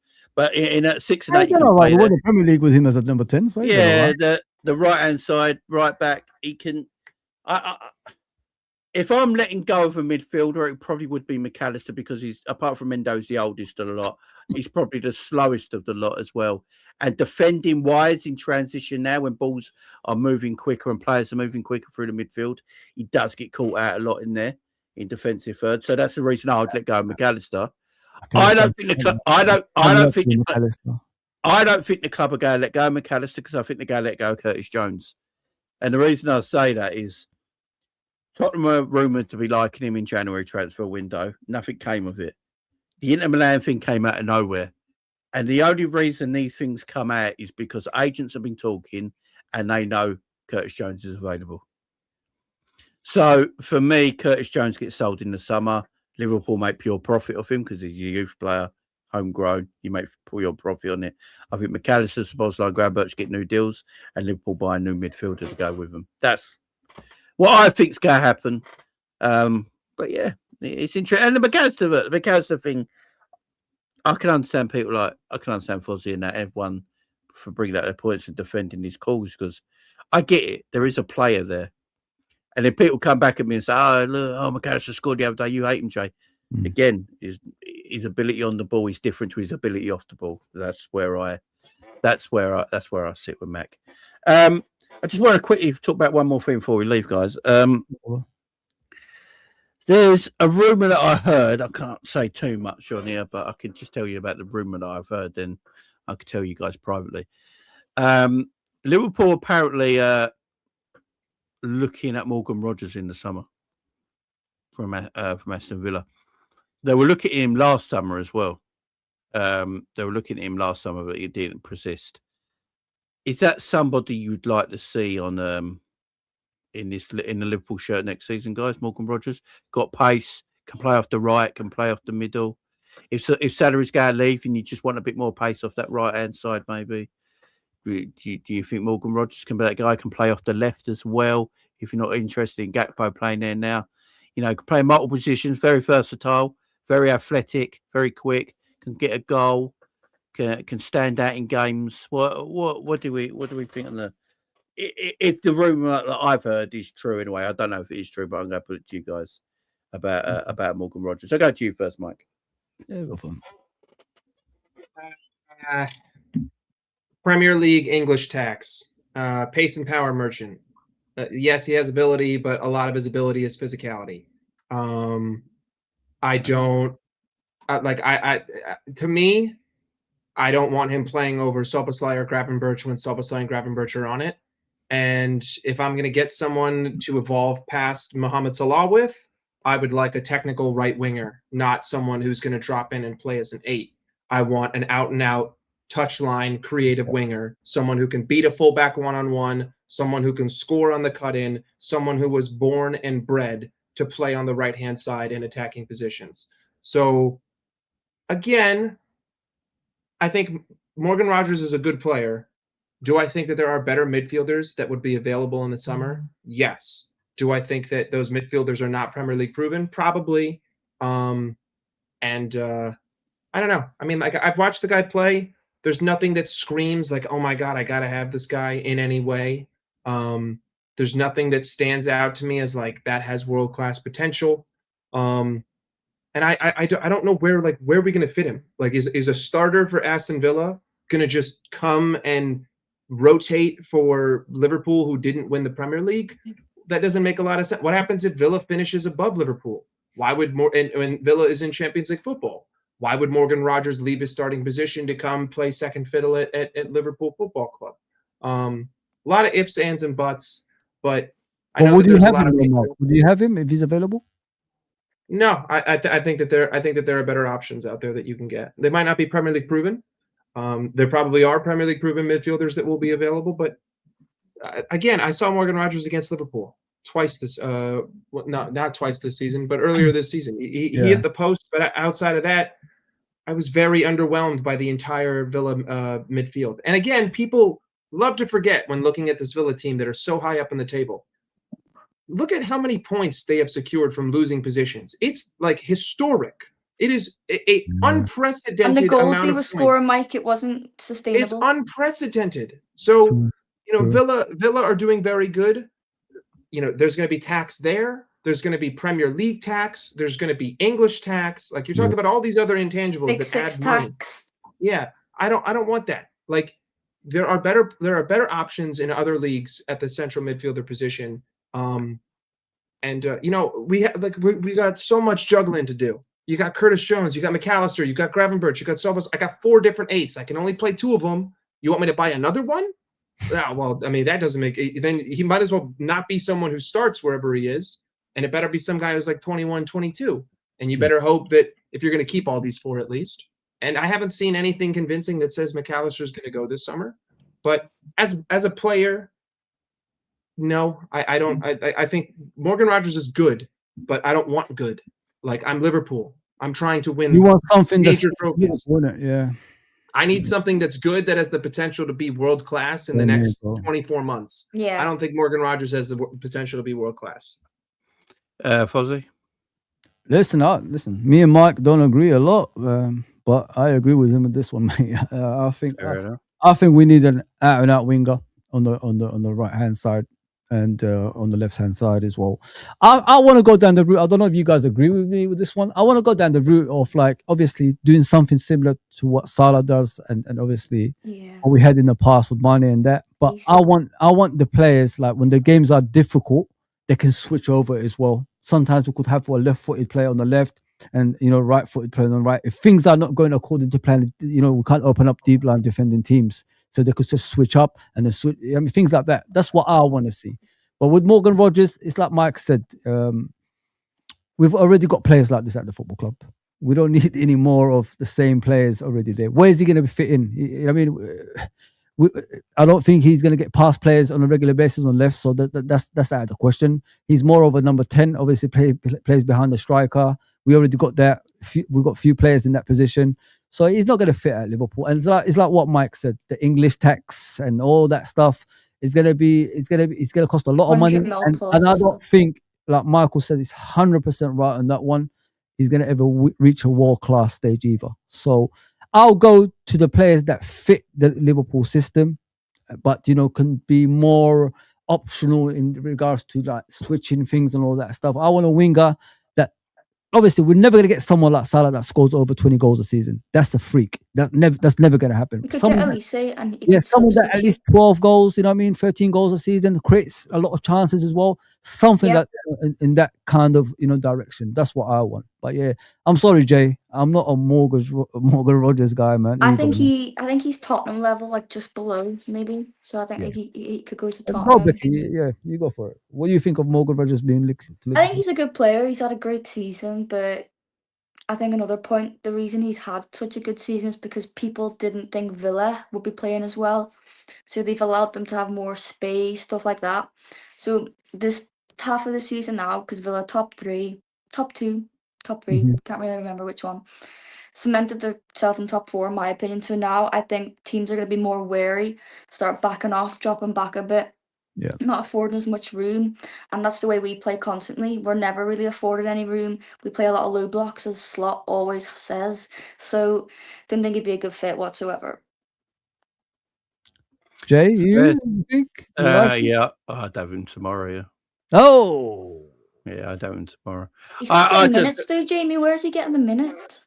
I think he'd play more than people think. Mm. Would you play him on the right?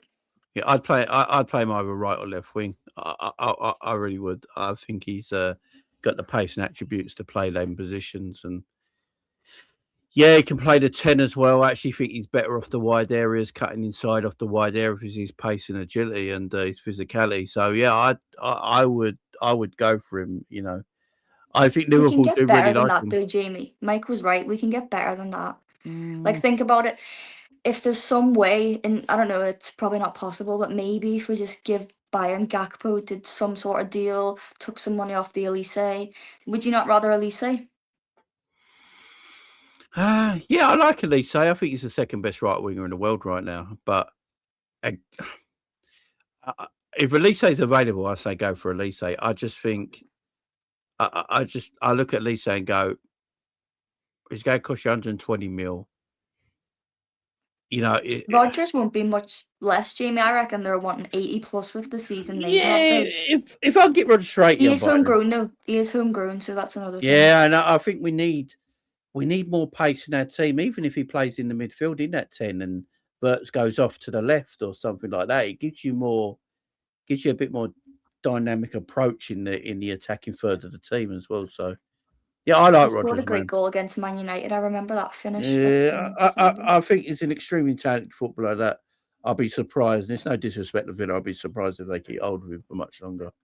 Out of all the English sort of like 10s, right wingers, sort of players, I think he's the best. I think he's better than Cole Palmer. So yeah, Nah, don't say that to Chelsea fans, mate. Don't say that to Chelsea fans. I'm taking Palmer. No, I love the guy, man. I love the guy. I think he's a good player, man. I like Tielemans from Villa. I like Tielemans. Yeah, Tillemans is excellent. Don't forget, he went for free to Villa, didn't he? He's underrated. Yeah, I thought he did. Yeah. For free, man. He was available. Was that when Leicester got relegated? Did he go then? Yeah. It's a good point, Scratch. Or at least have to right, Rodgers off the left. Yeah, man. Yeah. Vert in the middle. Yeah. Then where's Ekitike and Isak going to play? You see, we're putting ourselves into more problems. Mike, you'd also agree that we need a squad of quality players. Yeah, 100%. Absolutely. But do I think that Morgan Rodgers is going to leave Aston Villa to come be a squad player for a team that might finish below them? Absolutely. Liverpool, Villa, Mike. You're underestimating. Maybe there wasn't a lot of money for him. You know how big Liverpool is, Mike? You can call me a cynic, right? You can call me a cynic, but you know, if Liverpool just does not look that desirable to established players right now. In my eyes, established Because is we the don't key know word what we're here. doing with slot It's fuzzy. the key word. It's the key word for established. Mike, right? you got to remember, when Man United went in Europe, they got Ibrahimovic and Pogba in the same summer. Yeah, no, 100%. But The those money, are both Jamie? established. But those were both well, first off, Man United at that time definitely a little bit different. Well, that was what, 10 years ago? I mean, I was in high school. That was 3 years. That was 3 years off of Premier League. You are not staying at Villa if you got a chance to join Liverpool. Hell no. Listen, Even I might be being cynical, but also, like, listen, if I'm going to go out and get attacking players, I want, like, what I feel, if Arne Slot wants to play this stupid suicidal football, then you better go get me two wingers that can beat a fullback man-to-man to the byline every time.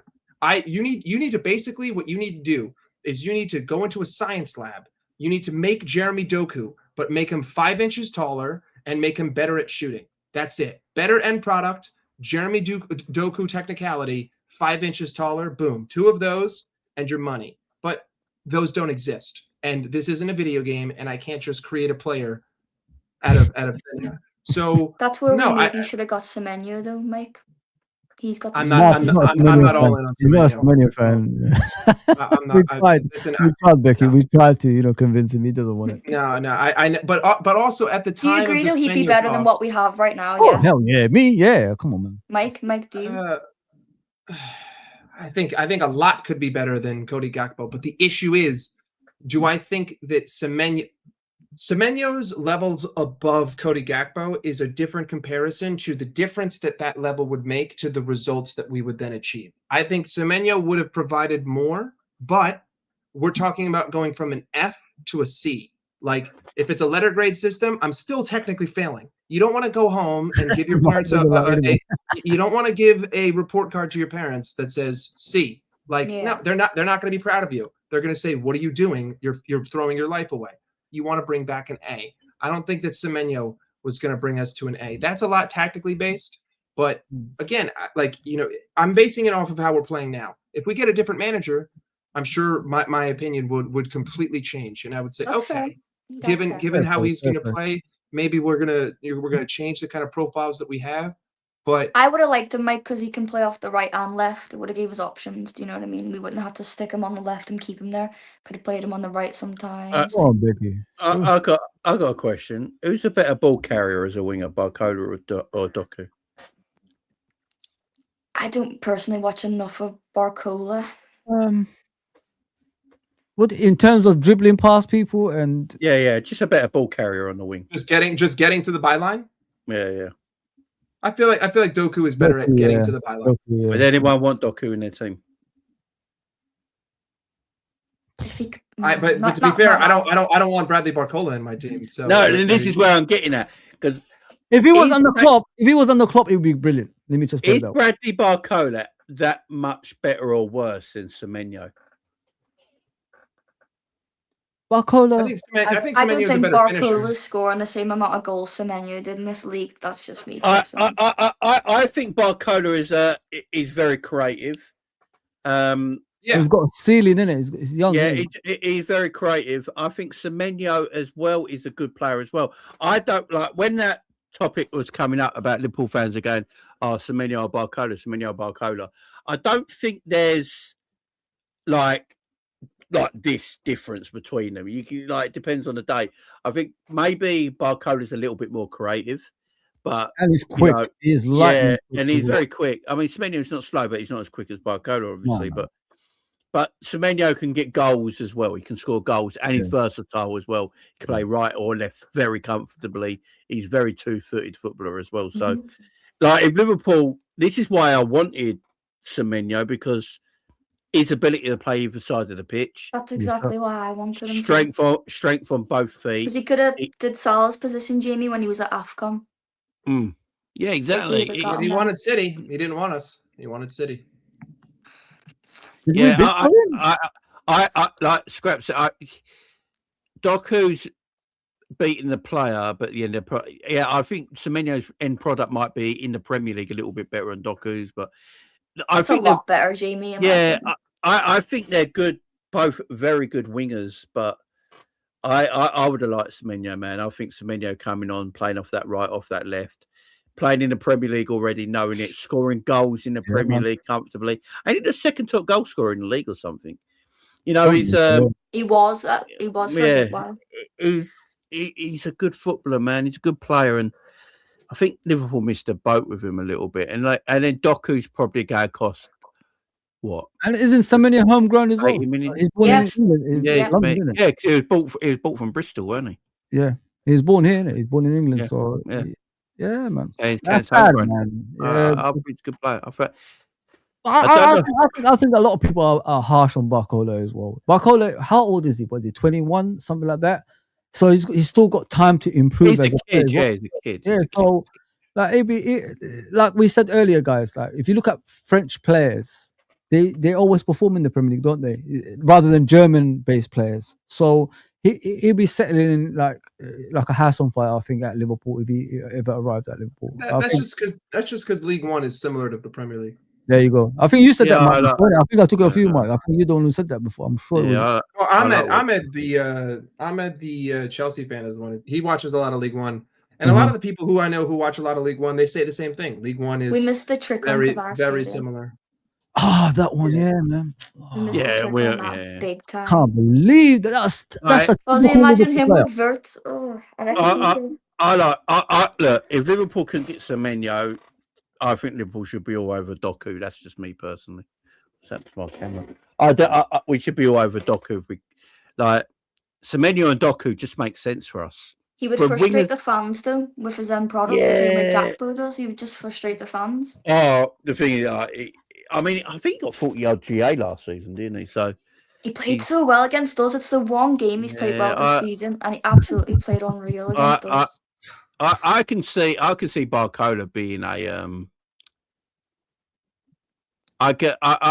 I can see Liverpool looking at Barcola in the summer. I hope so.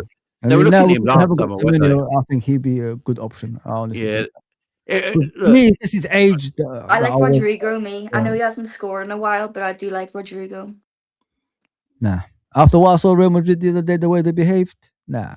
I don't want players like that at a football club, man. Has he been playing? Do you know now? I haven't really been watching. He got sent off in the game against Benfica. Yeah. Oh, did he? Is that who got sent off? But, Two players got sent off, but he was the second one to get sent off.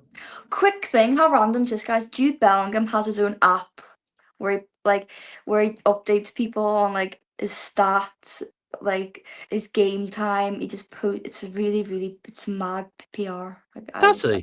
Yeah, He please, has his Jamie, go own look on the App Store. JB, it's Yeah, crazy. Jude Bellingham hype. Jude Bellingham hype. He's got Look at the app, Jamie. It shows the stats and all. It's so vain. It's crazy. Yeah. That's absolutely mad. Like Messi, Ronaldo, never Mad. like. JB hype. Listen, The PR good player. Bellingham. Hype. I I think tweeted if about it, Jamie. If you go on my I'll Twitter, check it out. Yeah, I'll check it out. I took some screenshots. It's crazy. I'll check it out. I'll check it out. It's crazy. You know what? Maybe FSG were right and not to keep Bellingham. Yeah. Oh, You know what? yeah. Maybe he's a crier. He's a crier. Maybe they were right the whole time. I'm not happy man. with how Virgil's been complaining. Quick point. I know how much I love him, but every time you look at the man, he's blaming someone else. It looks quite embarrassing, in my opinion. Yeah, Virgil? Yeah.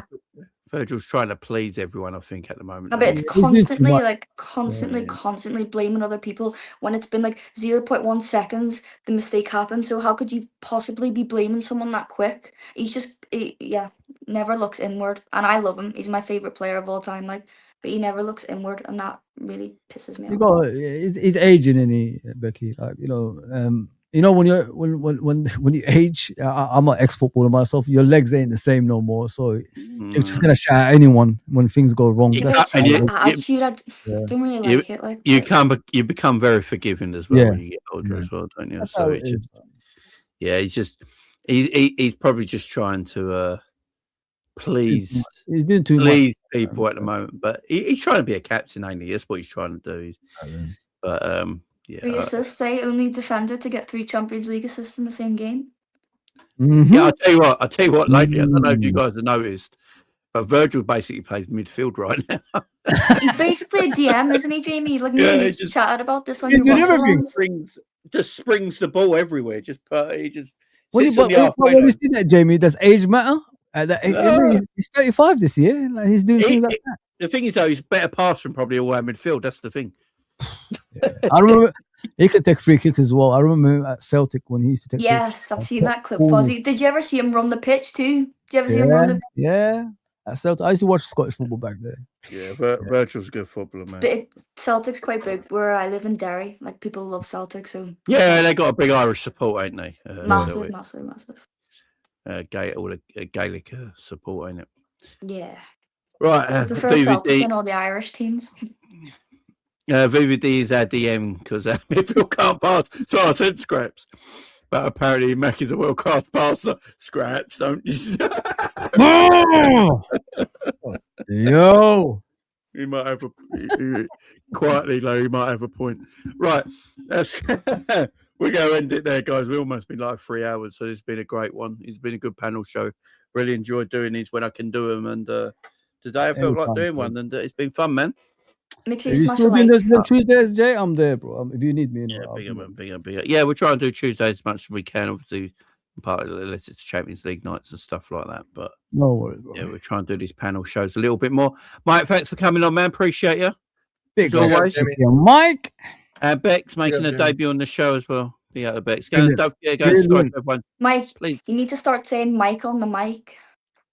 That is good. That is good. Mic on the mic. Mic on the mic, you know. Wow. There you go. There you go. Oh, by the way, Mike, just a quick thing. I just absolutely love like how your metaphors and all that they have me in stitches at Thank night you. time. Thank I you. just absolutely love you. Keep doing your content because you're actually smashing it this year, especially. Appreciate you. Appreciate 100%, you. brother. Metaphors for days. Keep links up the in- metaphors. They're so funny. Links in the live chat, guys. Make sure you go and subscribe to everyone. Show some love. Go and subscribe. Watch their videos, like their videos, and all that stuff. I'm sure they'll be back in the weeks to come as well. So Yeah, big man. up the panel, big up the chat, big up everyone. Thank you very much for joining us, and we'll see you again tomorrow. Bye bye for now. Great show, man.